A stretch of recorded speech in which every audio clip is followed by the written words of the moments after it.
Welcome Lund loyalists, YouTubers, watching on John Lund Unleashed in the Bay Area, Sports Collective, those watching on X and Instagram, and listening on Apple and Spotify. It's John Lund Unleashed and johnlundunleashed.com, brought to you by 𝐟𝐨𝐫𝐞𝐿 Cosmetic Surgery and Laser Center. Right now, featuring amazing stem cell technology for all your pain and for the guys.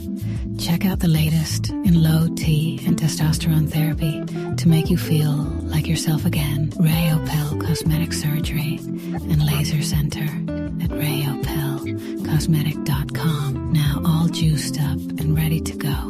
Here's Johnny.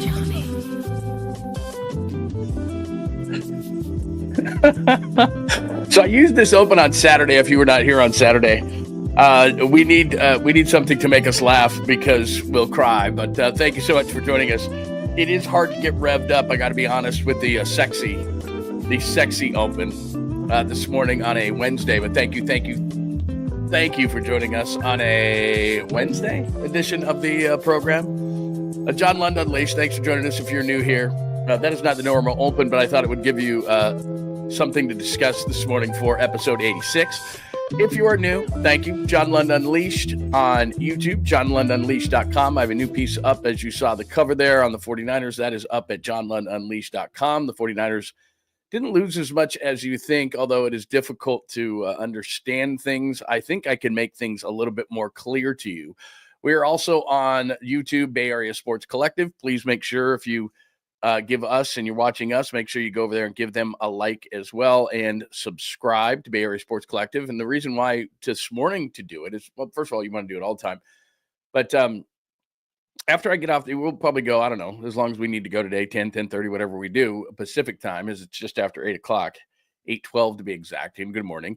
But I'll be on with Tom Tolbert today. And Tom just got finished sitting in Steve Young's backyard yesterday. And so they'll have that on the Tom Tolbert show on the Bay Area Sports Collective a little bit later on. I'm not sure when they're going to release that thing, but it looked very, very cool. I saw some pictures from it. So I'll talk to Tom about that. I think we're going to get together, him and I, at about 1 o'clock this afternoon on Bay Area Sports Collective. So make sure that you tune in for that. So that's a great reason to go over to Bay Area Sports Collective right now and slam the subscribe button. As I say, slam it. Good morning also on X at John Lund Radio. Good morning on Instagram at John Lund Radio. Facebook as well. You know what? We forgot to do our Twitch thing today. Anyway, however you're watching, thank you for making the time for our little show. We appreciate it. We've been going just a few months and we're over 4,000 subscribers. So please tell all your friends and enemies and hit the like button, which helps the algorithm and gets more people into the community. And we have an awesome community if you're new here. So if you're in the chat room, say good morning, say hello, because everyone wants to say hello to you. Do remember, you don't have to agree with anything I say, let alone everything. It's a free community. Everybody can have an opinion and nobody gets mad at you around here. It's a very cool place and everybody has a good time. And we put sports in their proper perspective. Although right now it's tough with the 49ers, but good news with the Warriors and really good news with Justin Verlander and the Giants. So we'll get to all of it in episode 86. We got the chalkboard to my right here. 49ers money problem. And I know we hate talking money and dollars and cents. And we'd rather just have more fun talking about the actual sport itself, but I think I have an explanation of why things are going the way that they are, so we'll do that. I've got the piece up at johnlundunleashed.com. What did the 49ers really lose? Let me just flash that up for you very, very, very, very quickly before we get back to everything. I will share my screen with you, and here you go. I wrote this last night when we got off the air. The 49ers didn't lose as much as you think. There's a piece that was actually like yesterday's show. Panic, free agent losses. And then what I did here was, so like Dre Greenlaw at the top, right? So you got the paragraph on Dre, then who can replace him, and then your panic level, which on Dre is an 8, and I'll go on down the line. But I'm not going to go through that right now, but just so you know that it's there. If you'd like to do some light reading, the 49ers didn't lose as much as you think. That's on the website right now at johnlundunleashed.com. And then if you go to the website, you can see that. If you don't know me, there I am. Latest YouTube shows, click on that. You get more YouTube shows. Latest podcast. If you want to listen to the show on Apple, Spotify, wherever you get your favorite podcast, click there. There's more podcasts. And then, of course, there is the blog. And if you click on that, there's a number of different blogs there. So that is johnlundunleashed.com. Check that out whenever you would like. That's what it is there for. So check that out. And today I've got that piece up. So make sure you check it out. The no brosas, we know of that yesterday. I don't know, mid-afternoon when you and I left, I was convinced that we would be reconvening shortly thereafter the show because they released Leonard Floyd. And I thought, well, they have no one along the defensive line, so they must be getting close to having a Bosa reunion. But that was not to be. He signs a little bit bigger of a contract than what was being reported the 49ers would offer, and he did it in Buffalo with a better chance to win, which makes a lot of sense. You know, if he goes up to Buffalo, gets 10 sacks, they win at a high level, then people are going to pay him more money next year. So that makes a whole lot of sense. And plus, he probably looked at the Niners and went, what are they doing? And in the past, were players that thought, well, I can maybe win a championship with the 49ers. That is clearly becoming not the case. So we'll get into that. The defense itself really is the thing that is being hit. Weird signings, and they continue this morning. I'll tell you about Trey Brown. I know a little bit about Trey Brown. He's a former Seahawks corner. And I'll give you the whole scorecard for the 49ers. So weird signings. Jonathan Kaminga back Thursday, which is amazing news for the Warriors. And now we can start really seeing what this team is about. We're kind of speculating, but I don't think Kaminga can start. It just doesn't make sense. There's not enough floor spacing. There's not enough three-point shooting. You know, Draymond's going to start. You know, Butler's going to start. They're not three-point shooters. So you got Podziemski and Curry, and you probably got to keep Moody in the lineup. And I think with Moody in the lineup, it's something, don't quote me on this, but it's something along the lines of like 15-1 with Moody in the lineup. And you know how coaches are. They're just they're superstitious. And if something's working, they're not going to mess with it. So Kaminga is going to have to come off the bench. His agent's going to have to deal with it. They're playing for a contract. We understand that. And he's been out since January 4th. So hopefully he's been watching a lot of Jimmy Butler, and he can model his game a little bit after Jimmy. By the way, at some point, not today, but you ever do this? You get caught up on YouTube and then you'll watch something. And I don't know how old this is, but Jimmy Butler either still does or used to have a house in Southern California. And it's really, really cool. And I got stuck on a show that was like a Cribs, like the old MTV Cribs show, but it was kind of different than that. And his house in Southern California is amazing. So we're going to have to play like some clips from that or something. It's just cool. And he's kind of an eclectic, cool dude. In fact, I'll just give you one clip from it. I don't have an actual clip, but he had the whole house was really cool, but he had a tennis court in the back, and he wasn't into tennis. And so they brought in like tons and tons of sand, and he made his tennis court into a sand volleyball court. Then he started to get into tennis, and he's like, damn, I can't move that. So then they built a tennis court, even though he had a tennis court. I mean, imagine being that rich, but it's a pretty cool joint. I mean, a really cool joint. So we're going to have to play some of that a little bit later. Justin Verlander, I may have been wrong on Justin Verlander. He looked really good again yesterday. And again, we're not going to overreact on spring training, but Verlander was humping it up there like 96, 97. He's just a freak at 42. So if he can stay healthy, might have something there. So we'll discuss that. MLB hats, I just don't get it. Do they just who do they pass this through? Like these, yeah, this works. This is fine. I mean, is it a bunch of monkeys, or I mean, is it actual people that look at these hats? Anyway, you probably know this, and we haven't done this for a couple of days because we've been so busy. But I'm just like, what is going on? What? And generally speaking, not to go on a tangent here, we can do this a little bit later, but I don't know who approves gear, and I know that they're not targeting me, but it seems like whether it's all-star gear or alternative gear or whatever the case may be in sports, it's all terrible. And I don't know who passes it through or whatever, but everybody hates it. And I don't know how it sells. But anyway, we'll do that. And then I told you about Tom Tolbert today at about 1 o'clock. I'll talk to Tolbert and then random stuff throughout the show. And by the way, I got a few things on the Sweet Clean Family Friendly Caboose Pistol. So we got a busy show on a Wednesday, episode 86. And I really appreciate you being here. Let's take roll call today. And I had this thing up so early last night. And the reason, one of the reasons why I've learned, and again, I'm learning this stuff on the fly a few months into this thing, even though we're having great success and we're growing this thing, and it's all because of you. But I got to have this thing up so that the algorithm can, I can't like throw the show up at like 7:55 a.m. It's got to be marinate all night long. So the algorithm can be like, what does he talk about? And let's see, who would I recommend this to? And there's all these different things that you have to do, and you have to play the game. Your content is got to be good, but you've also got to play this YouTube game. And so anyway, I get this thing up really early. And so at 10:28, Franco was first in going Nosa to Bosa. So yeah, that is resonating, the Nosa to Bosa that I did. Good morning. See, Baba Booey cheated. It was 11:04 and he said, good morning, but that's how it goes, man. And I'm going to have that up early. So I dig it that everybody can come in early. Vernon, skills report. Tacky is here.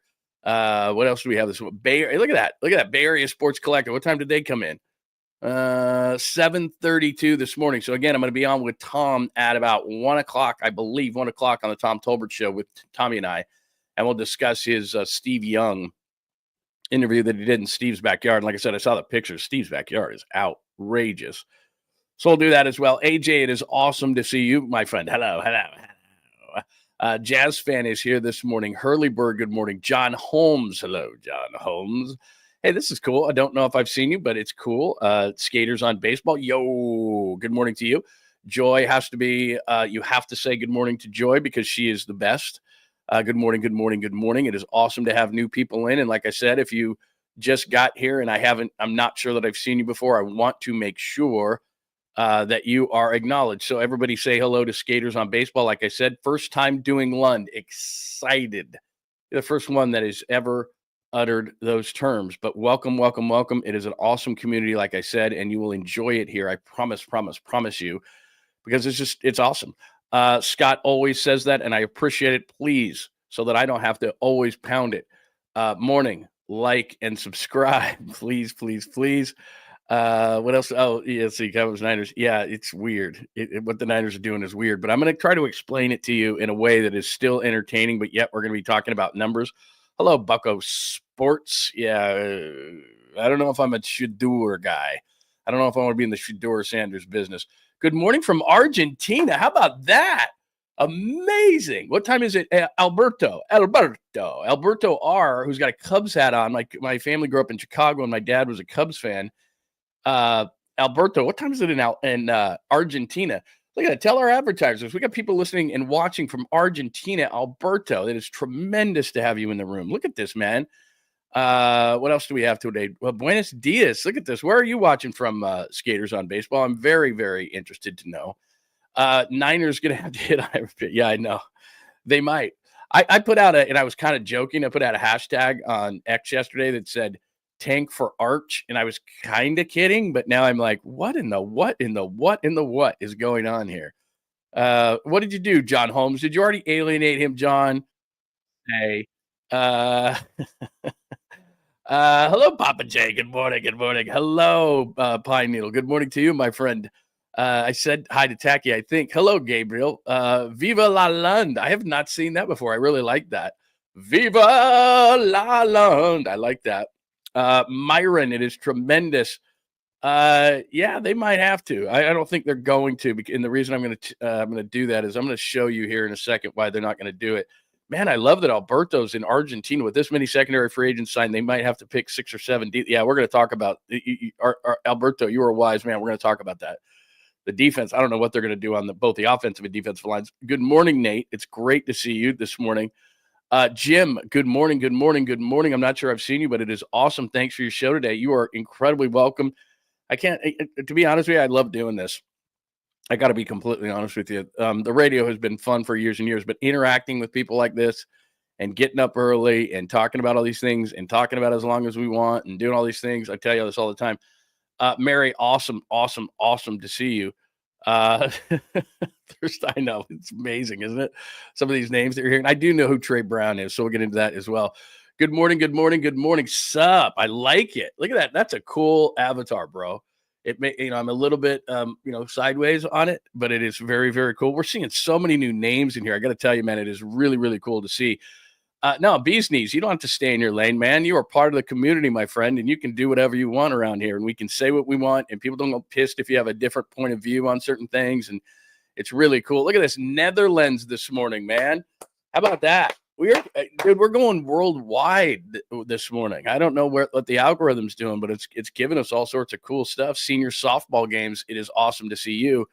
1 hour later than Eastern. Okay, so you're 4 hours ahead of us. So you're at 12:24. So you can actually start drinking without people looking at you weird because it's just it's past noon. Good morning, Ryan. It is great to see you, my friend. Let me make sure I pop that one up. Good morning. I know it's taking a long time to get through the roll call this morning, but it's cool, man. We're getting worldwide people in here today, and it's really, really cool. This is Francis, man. If I could echo what you just said, we've been in the draft room many, many times right next to the John McVay draft room, and I've tried to put my ear up against the wall to hear what they're saying, but unbelievable. Good morning. Good morning. Unbelievable what's going on now. So absolutely just crazy. Let's see. Look at that, man. Very, very cool, man. Back to Sports Phone 68. That is really cool. And we've even got someone as close to me as Livermore. How about that? So there you go. It is running the gamut today. If I did not say hello to you this morning, oh, there you go. There's a lost crew. Good morning, my friend. We will make sure that we acknowledge everybody today. There is Khalil. Very cool to see you, my friend. Yeah, let's talk about it. Let's talk about Trey Brown. Let's talk about everything that the 49ers are doing. Good morning, good morning, good morning. Thank you for everybody for coming in. I never take your, Verlander, man. We'll get into Verlander today. He was hot. Never take your viewership for granted, and we really appreciate everybody. All right, it took a few minutes to get through roll call today, but you know what? I almost said payroll. What? Through roll call today, but it was well worth it. All right, let's make it worth your time in what we're going to do today, because there's an absolute boatload to discuss. So as I said, you can go to the website right there and you can check it out. And I rated everything. We'll do that a little bit later. Got to do this because my good friend Dr. 𝐟𝐸𝐵𝐿 finances the show. 𝐟𝐸𝐵𝐿 Cosmetic Surgery and Laser Center. They're right there in San Ramon. I tell you this. And this is the click through right there. That is your QR code. Make an appointment today and support our sponsors on the show. And I'm telling you, the stem cell for my wife, as I tell you every day, shoulder, elbow, she's not having to ice as much as she did. And whether it's a knee or whatever kind of stuff you have going on right now, I'm telling you, 𝐟𝐸𝐵𝐿 is going to be able to help you with everything. And what you do is you're going to click through right there, and it's going to go to the website. It's going to go to the 𝐟𝐸𝐵𝐿 Cosmetic website. Let me share this to you right there at 𝐟𝐸𝐵𝐿cosmetic.com. And then it's going to show you the treatments, conditions, see all that different kind of things that they can do. So you name it, they can do it. They've got something for you. 𝐟𝐸𝐵𝐿 Cosmetic Surgery and Laser Center, 𝐟𝐸𝐵𝐿cosmetic.com. If you click on that, you're going to get that. And that's where the QR code is going to take you. So what my wife is doing is the stem cell, her elbow, her shoulder. She used to have to ice all the time. She's not having to do that nearly as much. And it's only been about a month for her. And so if you've got pain, Dr. 𝐟𝐸𝐵𝐿 can help you with the stem cell. It is absolutely amazing. That is the place to go. So make that appointment, click on that, and you'll go to the website. And then for me, I'm using the testosterone treatments right now, night and day with the way that I felt before. When you get a little bit older, you're getting tired, you're getting sluggish. It's harder to lose weight, all those different things. You've got low T. That's what's going on. And I did as well. And so what happened was, I take the blood test. Yep, you got the low T. They give you the exact dose. And the coolest part for me is I've done low T treatments before. And what you have to do is you have to go in there weekly, and it's just a big pain. Not with Dr. 𝐟𝐸𝐵𝐿. You do one procedure, doesn't take long at all, and you're up and out of there. And then for a number of months, you're going to be feeling great with the testosterone treatment. So click on that right now. Dr. 𝐟𝐸𝐵𝐿 is going to take care of you. It is absolutely awesome and a tremendous experience. And like I said, 𝐟𝐸𝐵𝐿 Cosmetic Surgery and Laser Center, the fine sponsor of the program today and every day, as you heard in the open. All right, let's get to some things right now. Let's start with the 49ers, as we have over the last number of days. And here is the scorecard as of this morning. So we know Luke Farrell on the first day, $3 and $20.25 million. He's going to take Juice's place as a move tight end. We knew about Debo a long time ago. Patrick Taylor, yeah, okay. Javon Hargrave, that story just keeps getting worse and worse, and I'll tell you about it in a minute. Malik Collins is going to be released. I don't know who's going to play on the D-line as Leonard Floyd gets released yesterday. And to be honest, I did a deep dive on Leonard Floyd yesterday, 8.5 sacks. The other 600 snaps, he was atrocious. He had a 53 Pro Football Focus grade, 101st rated edge rusher. That's why they let him go. He just wasn't worth what they were going to pay him. Now, you and I talked yesterday on the show, and near the end of the show, they released Leonard Floyd. He's already signed in Atlanta for a 1-year, $10 million deal. And it just tells you the illusion of sacks, because on the other plays, he was atrocious. He's only 240 pounds. He can't set the edge. And so we thought Joey Bosa was coming aboard, which I was lukewarm on, but he ended up going to Buffalo for a lot more money. Ben Botch might be your starting left guard. Juice released. We'll go into my piece in just a second, what that means. I don't. Now here, the signings, and there's one more that's not on the board here that I'll tell you about. I don't mind Demarcus Robinson. The 9.5 is a fair, not a great signing, or not great amount of money for him. But he's not a bad player, but he's a fourth wide receiver. But he's going to have to be masked. There's probably the replacement for Ayuk until he gets back. I expected a little bit more than that. But as a fourth wide receiver, which he would be slotted at when Ayuk returns, that's not a terrible deal. Richie Grant is a special teamer only. His numbers as a safety are terrible. Luke Gifford right there is a special teams only. He played in about 200 snaps on defense for Tennessee last year, but he's a special teamer. 𝐻𝐿 Pinnock, I'll give you a graphic on him in a second. You just don't want him in pass coverage. He's a box safety who makes plays when he's close to the line, but you can't put him in coverage or else you're going to be in a lot of trouble. That one's a head scratcher. I don't know what he got in that deal because Malik Mustafa is already that. So maybe they were looking for a veteran presence there. And maybe, again, I think he's a special teamer. I think Grant, Gifford, Pinnock, I think those are all special teams guys. Curtis Robinson's an interesting one because I'm not slating him in to replace Dre Greenlaw because hopefully in the draft they do that. But Curtis Robinson's a guy who they actually liked last year. And when Greenlaw went down, I think he at some point was going to start because remember early in the season, D. Winters just was running around like a chicken with his head cut off. He didn't know what he was doing. And Devondre Campbell, all you could see was the back of his jersey because he was just chasing guys who had beaten him in pass coverage. So they liked Curtis Robinson, and then he blew his knee out. So they re-signed him to a one-year deal, so he might be in the mix as far as linebackers are concerned. And then I got the question a few minutes ago. So that's what it looks like for the 49ers to this point. Not pretty. And then I got the question about Trey Brown just a few minutes ago, and he's surprising to me in this way. And we'll get into the money aspect in just a second. But the surprising part for me on Trey Brown is I know him a little bit because he was with the Seahawks, and we saw him before, and people are posting this pick six that he had against the Lions a few years ago. When healthy, which is the key here, when healthy, he's not a terrible player. I'm doing this off the top of my head. He was a 5th-round pick, I believe, out of Oklahoma. He's about 5'9". So he's not a big guy, and he plays bigger than his size, and he's a feisty type of a player because I watched him a lot in Seattle, and I watched his tape out of Oklahoma when he came out. And so I don't know what he's getting paid. I'm sure it's not a whole lot of money given the financial situation with the 49ers. I don't love it, but I don't hate it. You know, he's 5'9". Could he give him some things maybe in the slot? Yeah. He's good. He'll come up and hit you in the run game. He's not afraid to do that. It's just he's a guy who hasn't been healthy much in Seattle. I know he tore his ACL a couple of years ago. He just hasn't been very healthy in Seattle. When he's been on the field, he hasn't been horrible, but he is certainly a, 3rd, 4th, 5th corner. He's not going to take anybody's job or anything like that. I was thinking a veteran corner who could possibly start, and then Renardo Green comes off the bench and they move Lenore into the slot when they do that. I don't think that Trey Brown is going to be that kind of a guy, but this is why, and I'll get out to the chat line and you can give me your thoughts on all these things, but why the 49ers are in this predicament. So I show you this scorecard and you're going, bleh, right? From the guys you lost to the guys that are being signed and that are, minimal type of guys. And I told you this, that in free agency, sometimes you get these guys who you don't think anything of, and then all of a sudden 𝐻𝐿 Pinnock is really good, right? So who knows? But this is why they're in the situation that they're in. And I'm like you. I hate talking about money and the finances and the stuff around the sport. I just want to talk about the sport, right? But we're just in the day and age that this information is out there. So I'd be stupid not to pass it along to you. So this is what's going on. All right. These are guys who won't play for the 49ers this season and the cap hit that they're going to incur. So Deebo Samuel's at 31, Armstead 15, Ward 12, Floyd now 8.6, just added to that. Juice 3.5, Devondre, beautiful 2.6. You can see the numbers. Dre, Yadam, Feliciano, Latu, which is Danny Gray still, Jarrett Kingston, an offensive lineman they had when he was a 7th rounder out of SC. So if you look right there, that's 77, almost $78 million that they're going to pay for players not on their roster. That's what, you must have just really wanted to get rid of Deebo because I know that's going to be offset by about $15 million.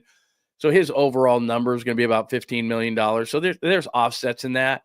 So that's not exactly the entire picture, but still that's number 1 in the league. And it's not even close, 2nd place.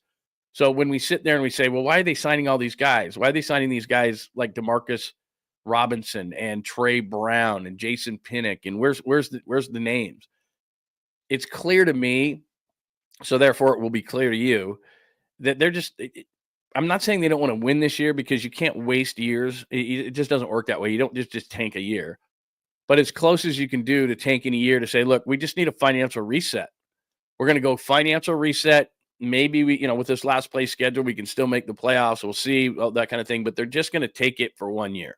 They're just going to take the hit.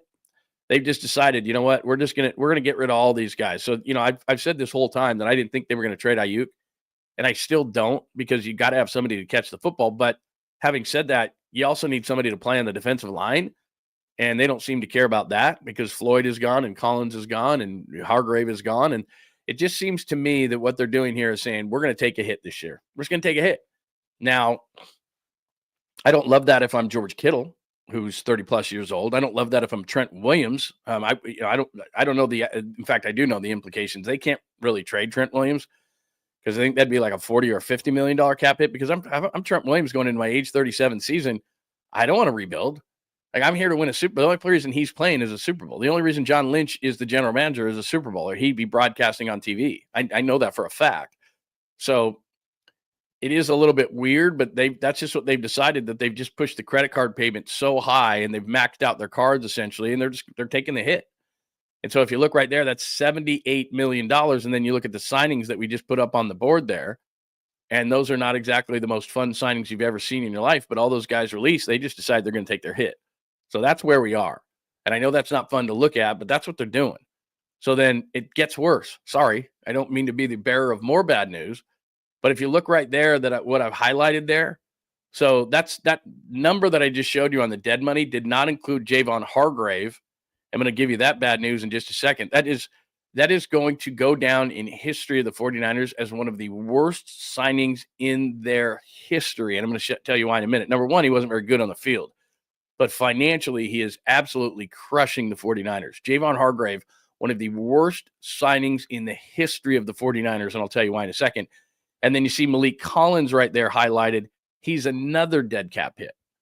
So are they going to just say, you know what, on Ayuk, we're just so pissed off? Because I told you, Brandon Ayuk's an $18 million cap hit when if he gets traded. That's an $18 million cap hit that would then get offset by salary, but still, you add that to the number. So that's without Collins, without Hargrave. So if you look at those two guys, that's going to be another 10 plus million. So they're going to be in the $90 million range on dead cap for guys who don't play for them anymore. And if they did Ayuk, that'd be another 18. So they'd be like at 110. So are they just going to say, you know what, we're just going to take it in the shorts this year, and it's going to be $110 million of dead cap, and that's just the way it's going to be. So it's kind of trending that way, because then the guys they're signing are 1 and 2 year deals that are really low, and really in DeMarcus Robinson's case, like $9.5 million. I bet it's a 1 year deal. I haven't looked at it. It's probably just a 1 year deal. So that's what you're thinking there. You're sitting there going, what's going on? That's what's going on, is that they're going to be at about 90 million dead cap, and that's before they might trade Brandon Ayuk, which I've just been dead fast against. But if you're just going to do it, you might as well just do it. Like, if you're just going to tear it down and you're going to say, we're just going to financially reset this whole situation, then I guess that's what it is. It's weird though, because you have some veterans on this team that are probably sitting around, like I said, like a Trent Williams and a George Kittle and a Christian McCaffrey, guys who are veterans going, I thought we were winning. Like, if we're not winning, then what are we doing? And offensively, they're still going to score points. And I'll get to that in a second too. Defensively is where Robert Saleh is going, what? Robert Saleh is like, I took this job and I thought we were, what? So Robert Saleh is going to have a lot of work to do. So let's see, I showed that. So there's still 2 more dead caps. The reason why I say that Javon Hargrave is going to go down in history as one of the worst signings for the 49ers ever. And this isn't just, I'm just not doing this to get clicks or people to watch or anything. That's not the case. So this goes back to, and you know this, but I'm going to trace this all the way back. So they decide after the 2019 Super Bowl, the loss to Kansas City, financially, they just can't pay a defensive lineman $23 million a year when they can get a first-round guy for like 4 and 12. And so they decide Javon Kinlaw is a really nice player. We think he can replace Buckner. Buckner gets traded to the Colts. They get the first-round pick, which is 13. They actually take 13, trade it to Tampa. They get Tristan Wirfs, an all-pro tackle. And then the 49ers get Kinlaw with the 14th pick. Should have just taken Wirfs. Just take the best player available. You don't think you have to replace somebody, and you could have had Tristan Wirfs. But anyway, so they make it worse. Kinlaw busts out. They panicked 2 years ago. On the first day of free agency, they give $80 million to Javon Hargrave. He never fits. He's injured. He's not very good. And they have to release him. He goes to Minnesota. He's going to get a deal there. But here's where it hurts the 49ers. So he wasn't very good. right? Trying to replace Buckner still, he wasn't very good. So financially, they pay him, all those kind of things. But look at this. So now this year, the 49ers are going to designate Hargrave a post-June 1 release. His 9.6 cap hit stays till June. Then this year, it's a $7.3 million hit in 25. But look at next year. He still counts on the books in 2026 for $17.4 million, or right around what George Kittle costs. Because Kittle's going to get a deal redone, I think. And the top tight ends in the league make about $18 million. So he's going to cost you this year that 7.3, next year 17.4. And when he was here for a couple of years, he wasn't very good. He wasn't the guy we saw in Philadelphia. He wasn't the game record that we saw there.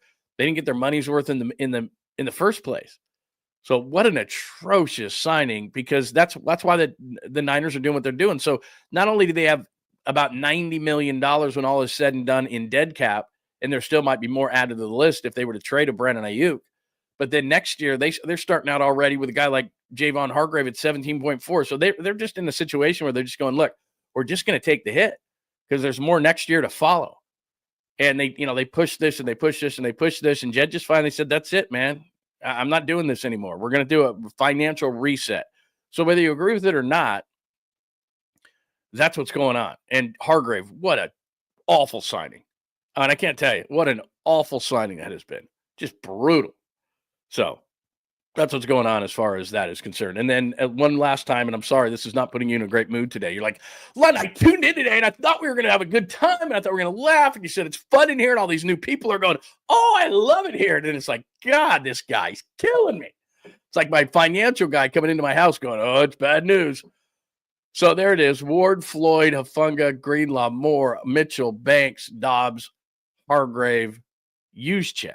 That's what's going on. And then did I put, I did put Floyd on there, and that's where guys went. Okay.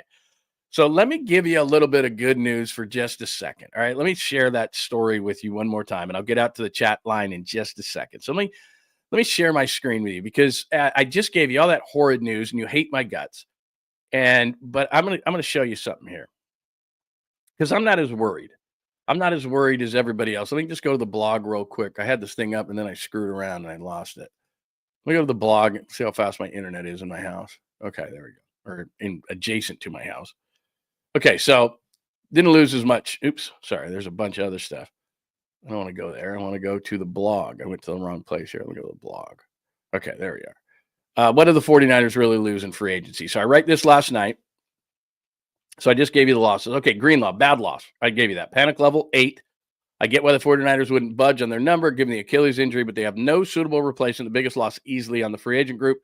I said who could replace him right here. That's what I did for everyone. So the player, who could replace him, panic level. Who could replace him? D. Winters, Jalen Graham, internal options. Nobody stepped up. I did tell you about Curtis Robinson. The off-ball linebackers are not normally taken, as I say right here. Off-ball linebackers not named Patrick Willis aren't picked at number 11. So I don't think they're going to address this thing that early. Off-ball linebacker is not a critical position. It's important. And there are some good linebackers in this draft, but I would think maybe third round in that range, they might address this. Okay, so there's one. Charvarius Ward, it's not that he isn't a loss, but as I point out right here, I said if this was 2023 and not 2024, Ward would be a major blow. He played at an all-pro level in 2023. But then last year, due to the off-the-field issues, and I completely understand those things, his nearly 2-year-old daughter passed away, and he just couldn't get it mentally together, and who could? He had a Pro Football Focus grade right there, as I'm showing you, a 56.2, which is horrendous. So he wasn't good. During the season, we knew he was going to leave. They extended Demo Lenore opposite Ward. So there you go. Who can replace him? And this is where I know they lost a lot of name value and a lot of quantity. But 2024 second-round pick Renardo Green replaced him, and he was the 49ers' highest-ranked corner at 69.2. And as I say, he should be even better than in 2025. They don't have a lot of depth. Darrell Luter Jr. I talked about. Trey Tomlinson, who's 5'7". I don't see him as anything more than a special teamer if he makes the team. And this morning they brought on Trey Brown, who I don't absolutely love. So another position that they're probably going to have to address in the draft to get some depth at corner, or maybe there's more free agents out there that they might be able to grab. My panic level on him, on Ward, is a 3. because last year he just wasn't very good, and Renardo Green was actually better. So they have a replacement on the roster. I love Mooney Man. Talk to him every year. It was here in training camp. He's an awesome dude, but he played at a horrible level last year for understandable reasons. But when people panic and they say, oh my God, we lost Mooney Man. Well, it's okay to lose 2024 Mooney Man. 2023 Mooney Man, who was an all-pro and they went to the Super Bowl, that's a terrible guy to lose. But we all knew he was leaving. And if we didn't know that he was leaving after they signed Lenore, not him, when he went to locker room cleanup at the end of the season and said, my wife has PTSD and can never step foot in the state of California, that's a problem if your significant other plays in California. So 𝐬𝐮𝐬𝐫𝐞, again, a name guy, but at 33, as I pointed out at the beginning, the 49ers no longer have the space for thank you contracts and good guys in the locker room deals. That's what he was best at. So if you look at the numbers that I put out here as far as 𝐬𝐮𝐬𝐫𝐞 is concerned, right there, he has 33 receptions in the last 2 years combined. He had 19 last year. He has 10 carries the past 2 seasons combined. I said his best attribute is he's great. He's a great culture guy, and the 49ers can't afford that anymore. 𝐬𝐮𝐬𝐫𝐞 is not the kind of fullback that on 3rd and 1 is going to go through the hole and absolutely blast the linebacker. He doesn't do that anymore. He's a good, not great blocker. They don't use him enough in the pass game, which they should because he's wide open all the time, but they don't. He doesn't run the football, actually carry the football, and when he does, he fumbled like last year. And he's a great culture guy. That's it. But at this point, they just can't afford that. So they've already replaced him with Luke Farrell, who, as I point out here, 6'5", 255 pounds. I looked up his numbers on Pro Football Focus. He's the 20th ranked blocking tight end, including an 82.6 pass blocking grade, which was 2nd in the league last year. So he's a really good blocker. He's 6'5", 255. And don't misconstrue this thing. He is not going to be the number 2 tight end, catch the ball kind of a guy that we've been trying to get for George Kittle forever and ever and ever and ever. He got 12 balls last year. But what he is going to do is he's going to be a move tight end, and in short yardage situations, he's absolutely going to blast the linebacker through the hole, which is something 𝐬𝐮𝐬𝐫𝐞 didn't do. So I'm not trying to minimize these guys. I'm just simply saying that for what the 49ers want to do, smash mouth football, 𝐬𝐮𝐬𝐫𝐞 didn't do that. And being George Kittle's best friend and being a great locker room presence and a great guy, which he was, it cannot get you a contract anymore with the 49ers. So I put a panic level of 3 on 𝐬𝐮𝐬𝐫𝐞. That's it. Hufanga is an interesting story. We go down to Hufanga next. And as you know, 5th round pick, mostly a special teamer in 21, burst onto the scene and was around the ball constantly in 2022. 97 tackles, 4 interceptions, 2 sacks, and that fumble return against Green Bay that helped win that game. But then in 23, he misses 10 games. In 24, he misses 7 games.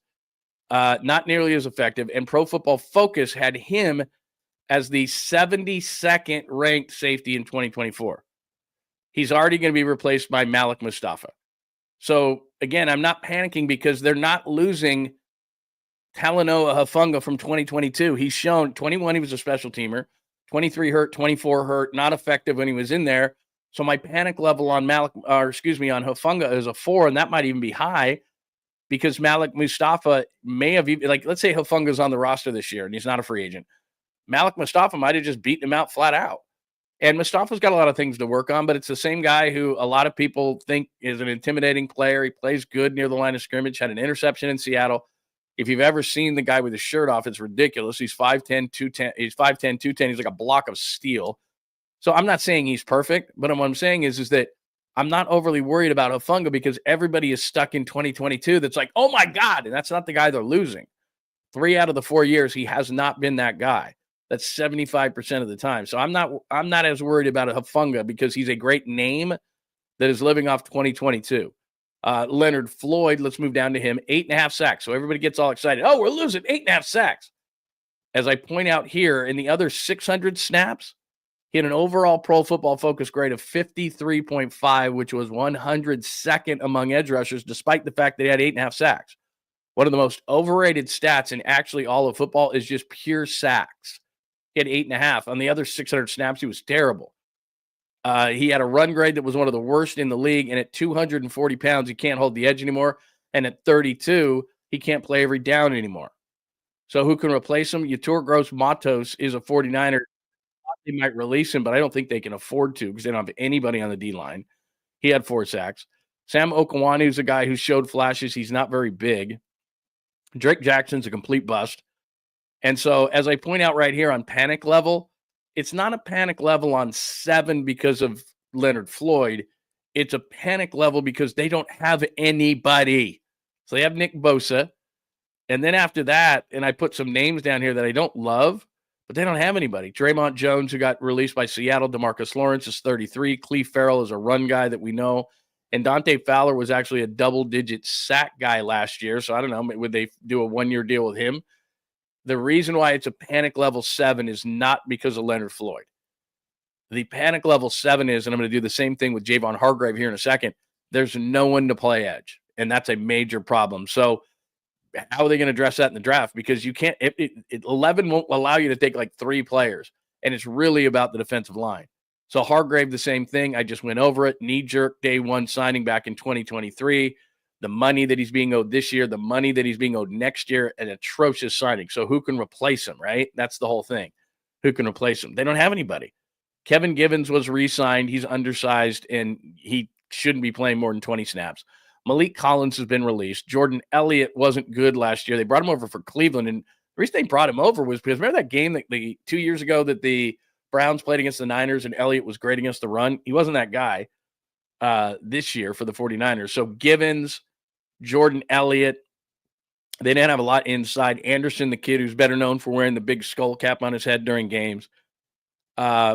Basically what's left, Amena, who we know, Gaines re-signed this morning. Jerry Tillery, this is a name that a lot of people have brought up who he's with the Lions, so maybe he would be a guy. They've got to find somebody just for depth. Panic level, I put it in 8. And the reason why, again, it's not for Javon Hargrave. I said it's a 3 on Hargrave.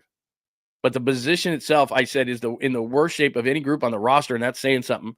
I said they can't go into the season this thin. As of now, it's one of the worst position groups in the NFL. And to think just a few years ago, the D-line was Bosa, Buckner, Armstead, Ford. They have a lot of work to do. The good news is, I'm going to give you a little bit of silver lining here. The good news is that Daniel Jeremiah says that along the defensive line, he's got 24 starter grades. And to put that in perspective, there were 12 in the draft a year ago. So it's a good time to need defensive linemen. But the Niners need edge and inside. And this was a team that was built on the power of their defensive line when they went to the Super Bowl, at least the first time it was. And the Eagles just won the Super Bowl based on the defensive line that they had, which is falling apart. Milton Williams went to the Patriots. Josh Sweat went to the Cardinals. So, yeah, everybody wants defensive line help, but the Niners, their interior defensive line might be the worst group in the entire NFL. So that's bad. Aaron Banks, now it gets better, though. Aaron Banks was paid $4.77 by the Packers. He's got an overall PFF grade of 65.4, which is 34th. That's a joke. I'm on the who could replace him? I put Ben Bart, Spencer Burford, Nick Zakelj, or possibly in the draft. One name to watch, just because I've heard this, is that the Niners could draft their left tackle of the future. So Trent Williams is 37. They could draft their left tackle of the future at number 11, have him play at right tackle this year, and move Colton McKivitz into guard, which many in the organization think that that's McKivitz's best position because he's nasty. So move McKivitz inside the left guard, draft your tackle of the future, left tackle, play him at right tackle this season, and then McKivitz moves into left guard. Jalen Moore, I've just never been a Jalen Moore fan. He gets 2 and 30 to protect Mahomes' backside, blind side, and I think it's a joke. 279 pass snaps the past 2 seasons, so Kansas City's banking on a small body of work. I'm just not a Jalen Moore guy. Sorry. Who can replace him? As I said, they might go tackle in the draft. Colton McKivitz, as I said, could be a swing tackle or inside to guard. Spencer Burford did play tackle in college at Texas San Antonio. So Burford could be a guy that could be the swing tackle. In fact, I think Burford would do a better job than Moore. I'm saying panic level 4 only because of the tackle situation. I'm not panicked on Jalen Moore. And then finally, Elijah Mitchell, again, he fits this whole mold of great name, not great production, not great player. I said, was he still around? In 2021, he was great, 963 rushing yards. The next 3 years, right here, the next 3 years is where people forget. 963 yards, we can't let him go. That was in 2021. The next 3 years, he'd missed 35 games and rushed for a total of 560 yards. That's the real Elijah Mitchell. My panic level is 0. I think what Kansas City did was smart, but the reality of it is that Elijah Mitchell is not a loss, because if you look at the depth, one of the few positions for the 49ers, CMC coming back. I don't think Jordan Mason is going anywhere with the second-round tender around his neck. I don't think anybody's going to give the Niners a second-round pick for him. And you have Isaac Orlando as a third string. So running back is in good. It was in a good spot. Finally, before we get back to seeing my sweet, clean, shiny face, and I want to get your thoughts on all of this. This is not great. Now, this was not a good defense. This is what people don't realize. This was not a good defense in 2024. So it's not the worst thing, but Bosa's still here. No Hargrave, no Collins, no Floyd, no Greenlaw, no Ward, no Hufanga. And there's no Yadam, too. We should scratch Yadam out. So Renardo Green, Mustafa, Lenore, Warner, Bosa. They got a lot of work to do. Red is not good because it means you didn't play. So a lot of Hargrave red, a lot of Greenlaw red, some Ward red, a lot of Hufanga red. That's why a lot of times those guys are not there. Thanks to our good friends at SF Data Niners for that. So the defense is going to have to be totally rebuilt. And Robert Saleh's like, what in the hell? It's not exactly what he signed up for, but that's the deal.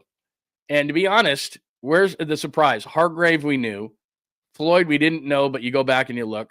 Greenlaw you would have liked. Ward you knew he was leaving. Hufanga you knew he was leaving. So one of the reasons I wrote this piece is, first of all, there's a lot of big names and there's a lot of numbers in this whole thing, but we knew a lot of these guys were leaving, A, and B, in Hufanga's case, hasn't been productive. In Ward's case, was one of the worst corners in the league last year, and because of the off-the-field stuff, no doubt.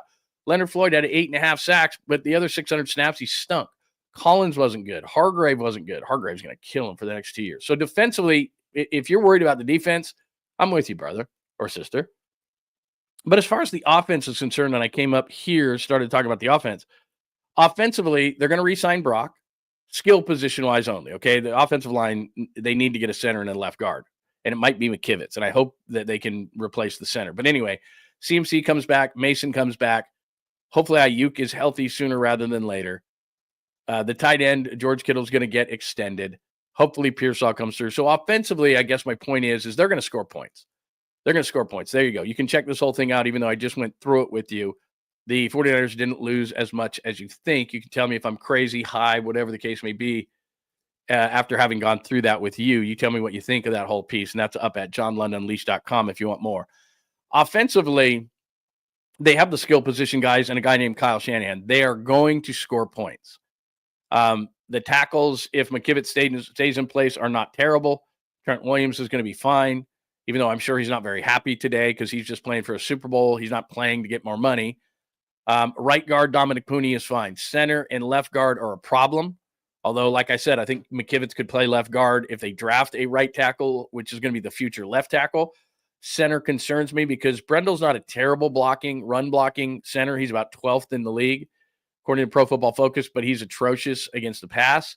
How many times did you see him on his ass last year while Brock Purdy was like, Brock Purdy's 6 feet tall. And if you got center pressure on him, and that was the same thing with Aaron Banks. Aaron Banks wasn't terrible as a run blocker last year. He was terrible as a pass blocker. He gave up 25 pressures last year, did Aaron Banks. And numerous others where it was like, he looked like a turnstile. So the left guard and the center last year were terrible in pass pro. And that's a major issue when you got middle pressure coming with a smaller or shorter quarterback, which is Brock Purdy. They got to get that rectified. But as far as skill position players, they have enough to score points. Now, defensively, your guess is as good as mine.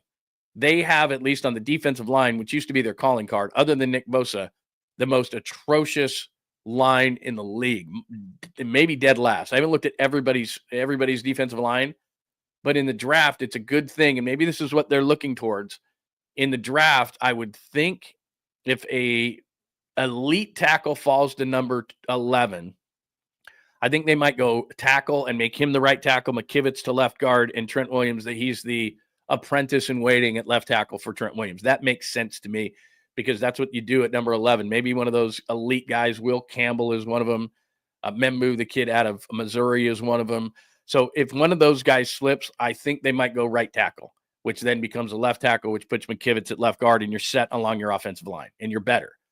And then as far as your defensive line, the entire draft is going to be about the defensive line. interior defensive linemen, edges, whatever. They're going to be scouring because when free agents come in, obviously, and today's the day they can actually put pen to paper. So all of it before Monday and Tuesday was all the heavy petting, and then actually feather pen to paper today, so they can actually sign the guy. So what's going to happen is, technically, because the new year starts today in the NFL, what's going to have to happen is now you got to release guys. It's not just like, hypothetically, if we sign this guy, well, those are all just agreed. That's called agreed to terms. So you agreed to terms with all these guys. And now they actually have to seal the deal today. They actually put the pen to paper. So by putting pen to paper, then what you have to start doing is you start having to release guys. Okay, we got that guy, release that guy. Got that guy, release that guy. So now the 49ers are sitting back going, okay, who's getting released? Because they've got to get a couple of veteran defensive linemen in here and maybe a veteran linebacker in here. So that's what the draft is going to be. The offense, there's enough skill guys. The offense, I think they're going to go get a tackle. But then it becomes about Daniel Jeremiah saying there are 24 starter grades on the defensive line, and last year he had 12 in the draft. So now it's Niners, D-line, D-line, D-line, D-line, edge, D-line, linebacker. That's what they got to do. They have absolutely got to crush. Now, you don't want to be locked into a certain position. That's dangerous, 𝐬𝐻𝐿. You don't want to just be like, we got to get a defensive tackle to replace Buckner. You don't want to have that mentality going in. You want to still have that. We got to get the best player, the best player, the best player. But on the defensive side of the ball, they are in a world of hurt in the front seven. And I think I did this for you yesterday. And I'll just pop this up because it's a bigger looking thing. See, there you go. If you couldn't see it as well, but they have Bosa, they have Warner, they have Lenore, put Yadam out of there as well. They have Green, they have Mustafa. And that's it.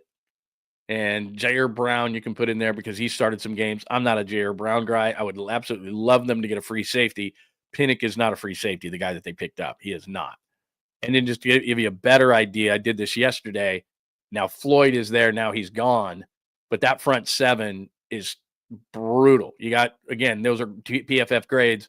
Blue for Bosa in the 90s is awesome. Warner at 89.2. That's an awesome grade. Everybody else on defense that's left stinks. That's not good. That's not good. And that was with Leonard Floyd, who stunk, by the way, as well, other than those 8.5 sacks. So I've kind of given you a grim picture, and I understand that. But what I wanted to do is I wanted to give you, and if you're new to the show, if you just joined us, that's why they're doing what they're doing. $77 million in dead. Those are guys that they're going to pay next year to not be on the roster. And you add on top of that, that doesn't include Hargrave, which is going to cost you this year. That doesn't include Collins, who's going to cost you this year. And I'll do this one more time so you can throw up your coffee. Javon Hargrave, one of the worst signings in the history of the 49ers. It's going to cost you 7.3 this year and 17.4 million next year. And he's already on to the Vikings. So it's brutal. There's just no way to put it as far as that Hargrave is concerned. So the defense, Robert Saleh can only do so much.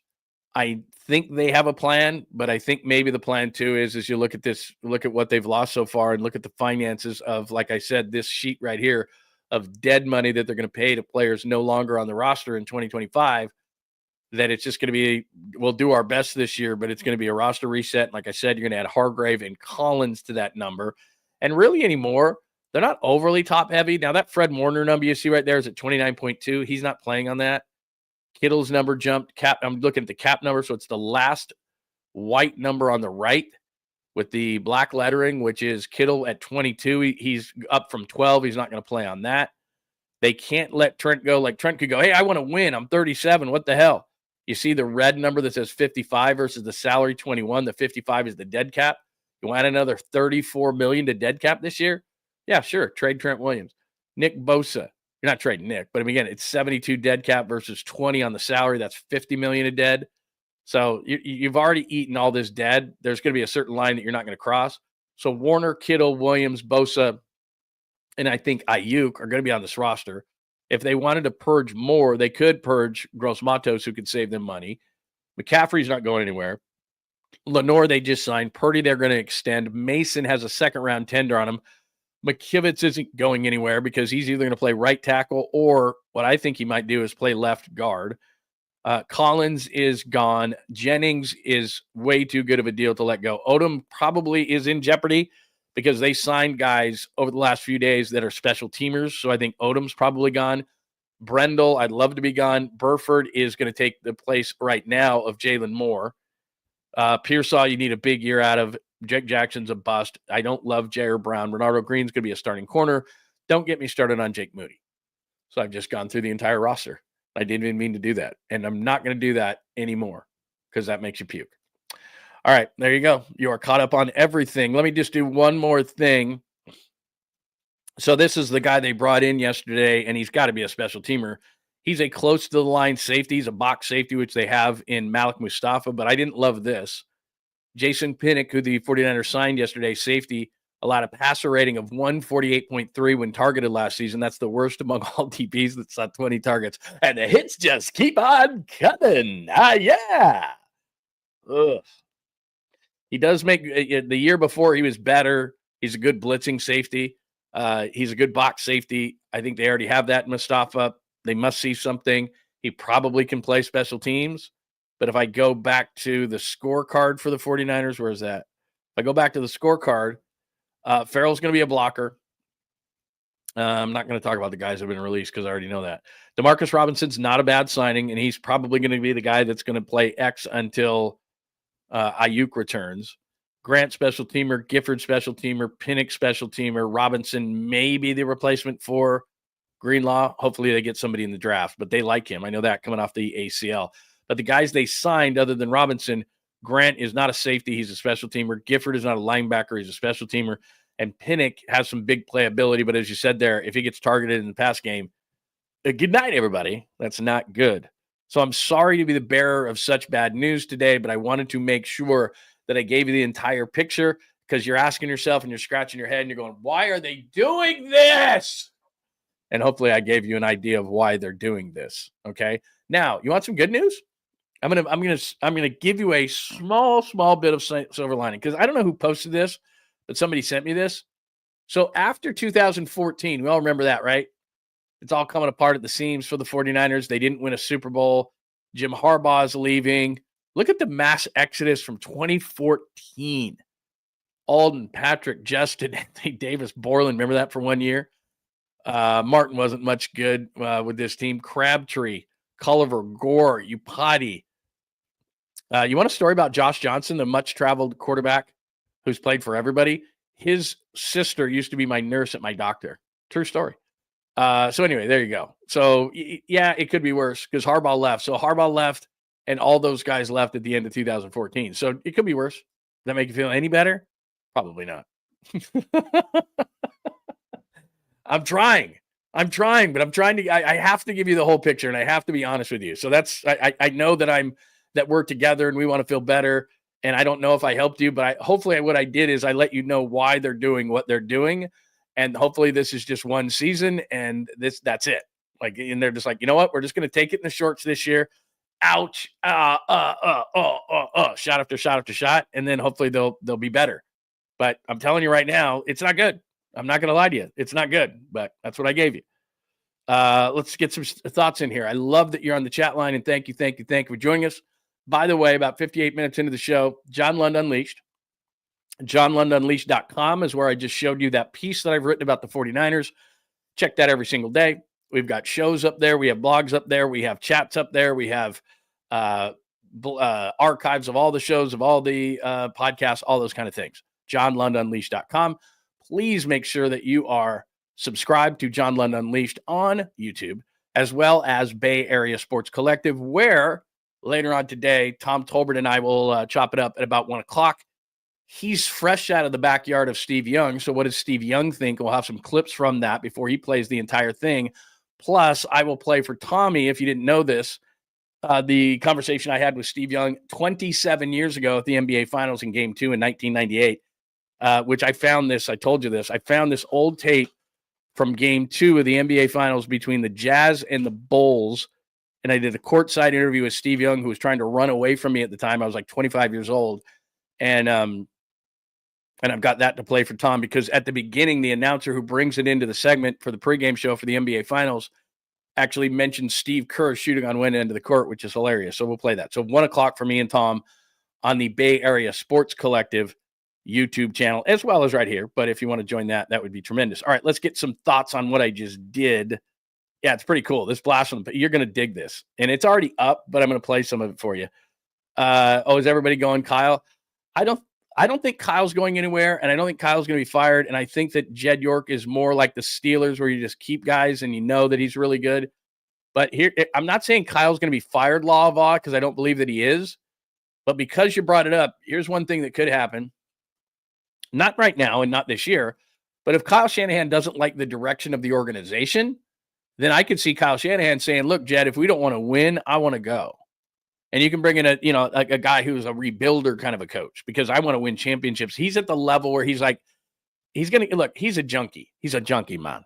He's going to be doing this his entire life. But he's been on the precipice of winning a championship, and going back and rebuilding probably does not appeal to Kyle a whole lot. You see how he's aged as more than the president? It's because of winning. He wants to win. John Lynch, again, I'll tell you this. I know this is a fact. John Lynch has a goal of winning a championship with the 49ers. It's the only reason he's here. Being a general manager is 24/7, 365. You know how the NFL works. It's the offseason, it's the on-season, it's the draft, it's free agency. It doesn't ever stop as a front office executive. So John Lynch, who's a damn good broadcaster and a damn good analyst on the NFL, could go right now.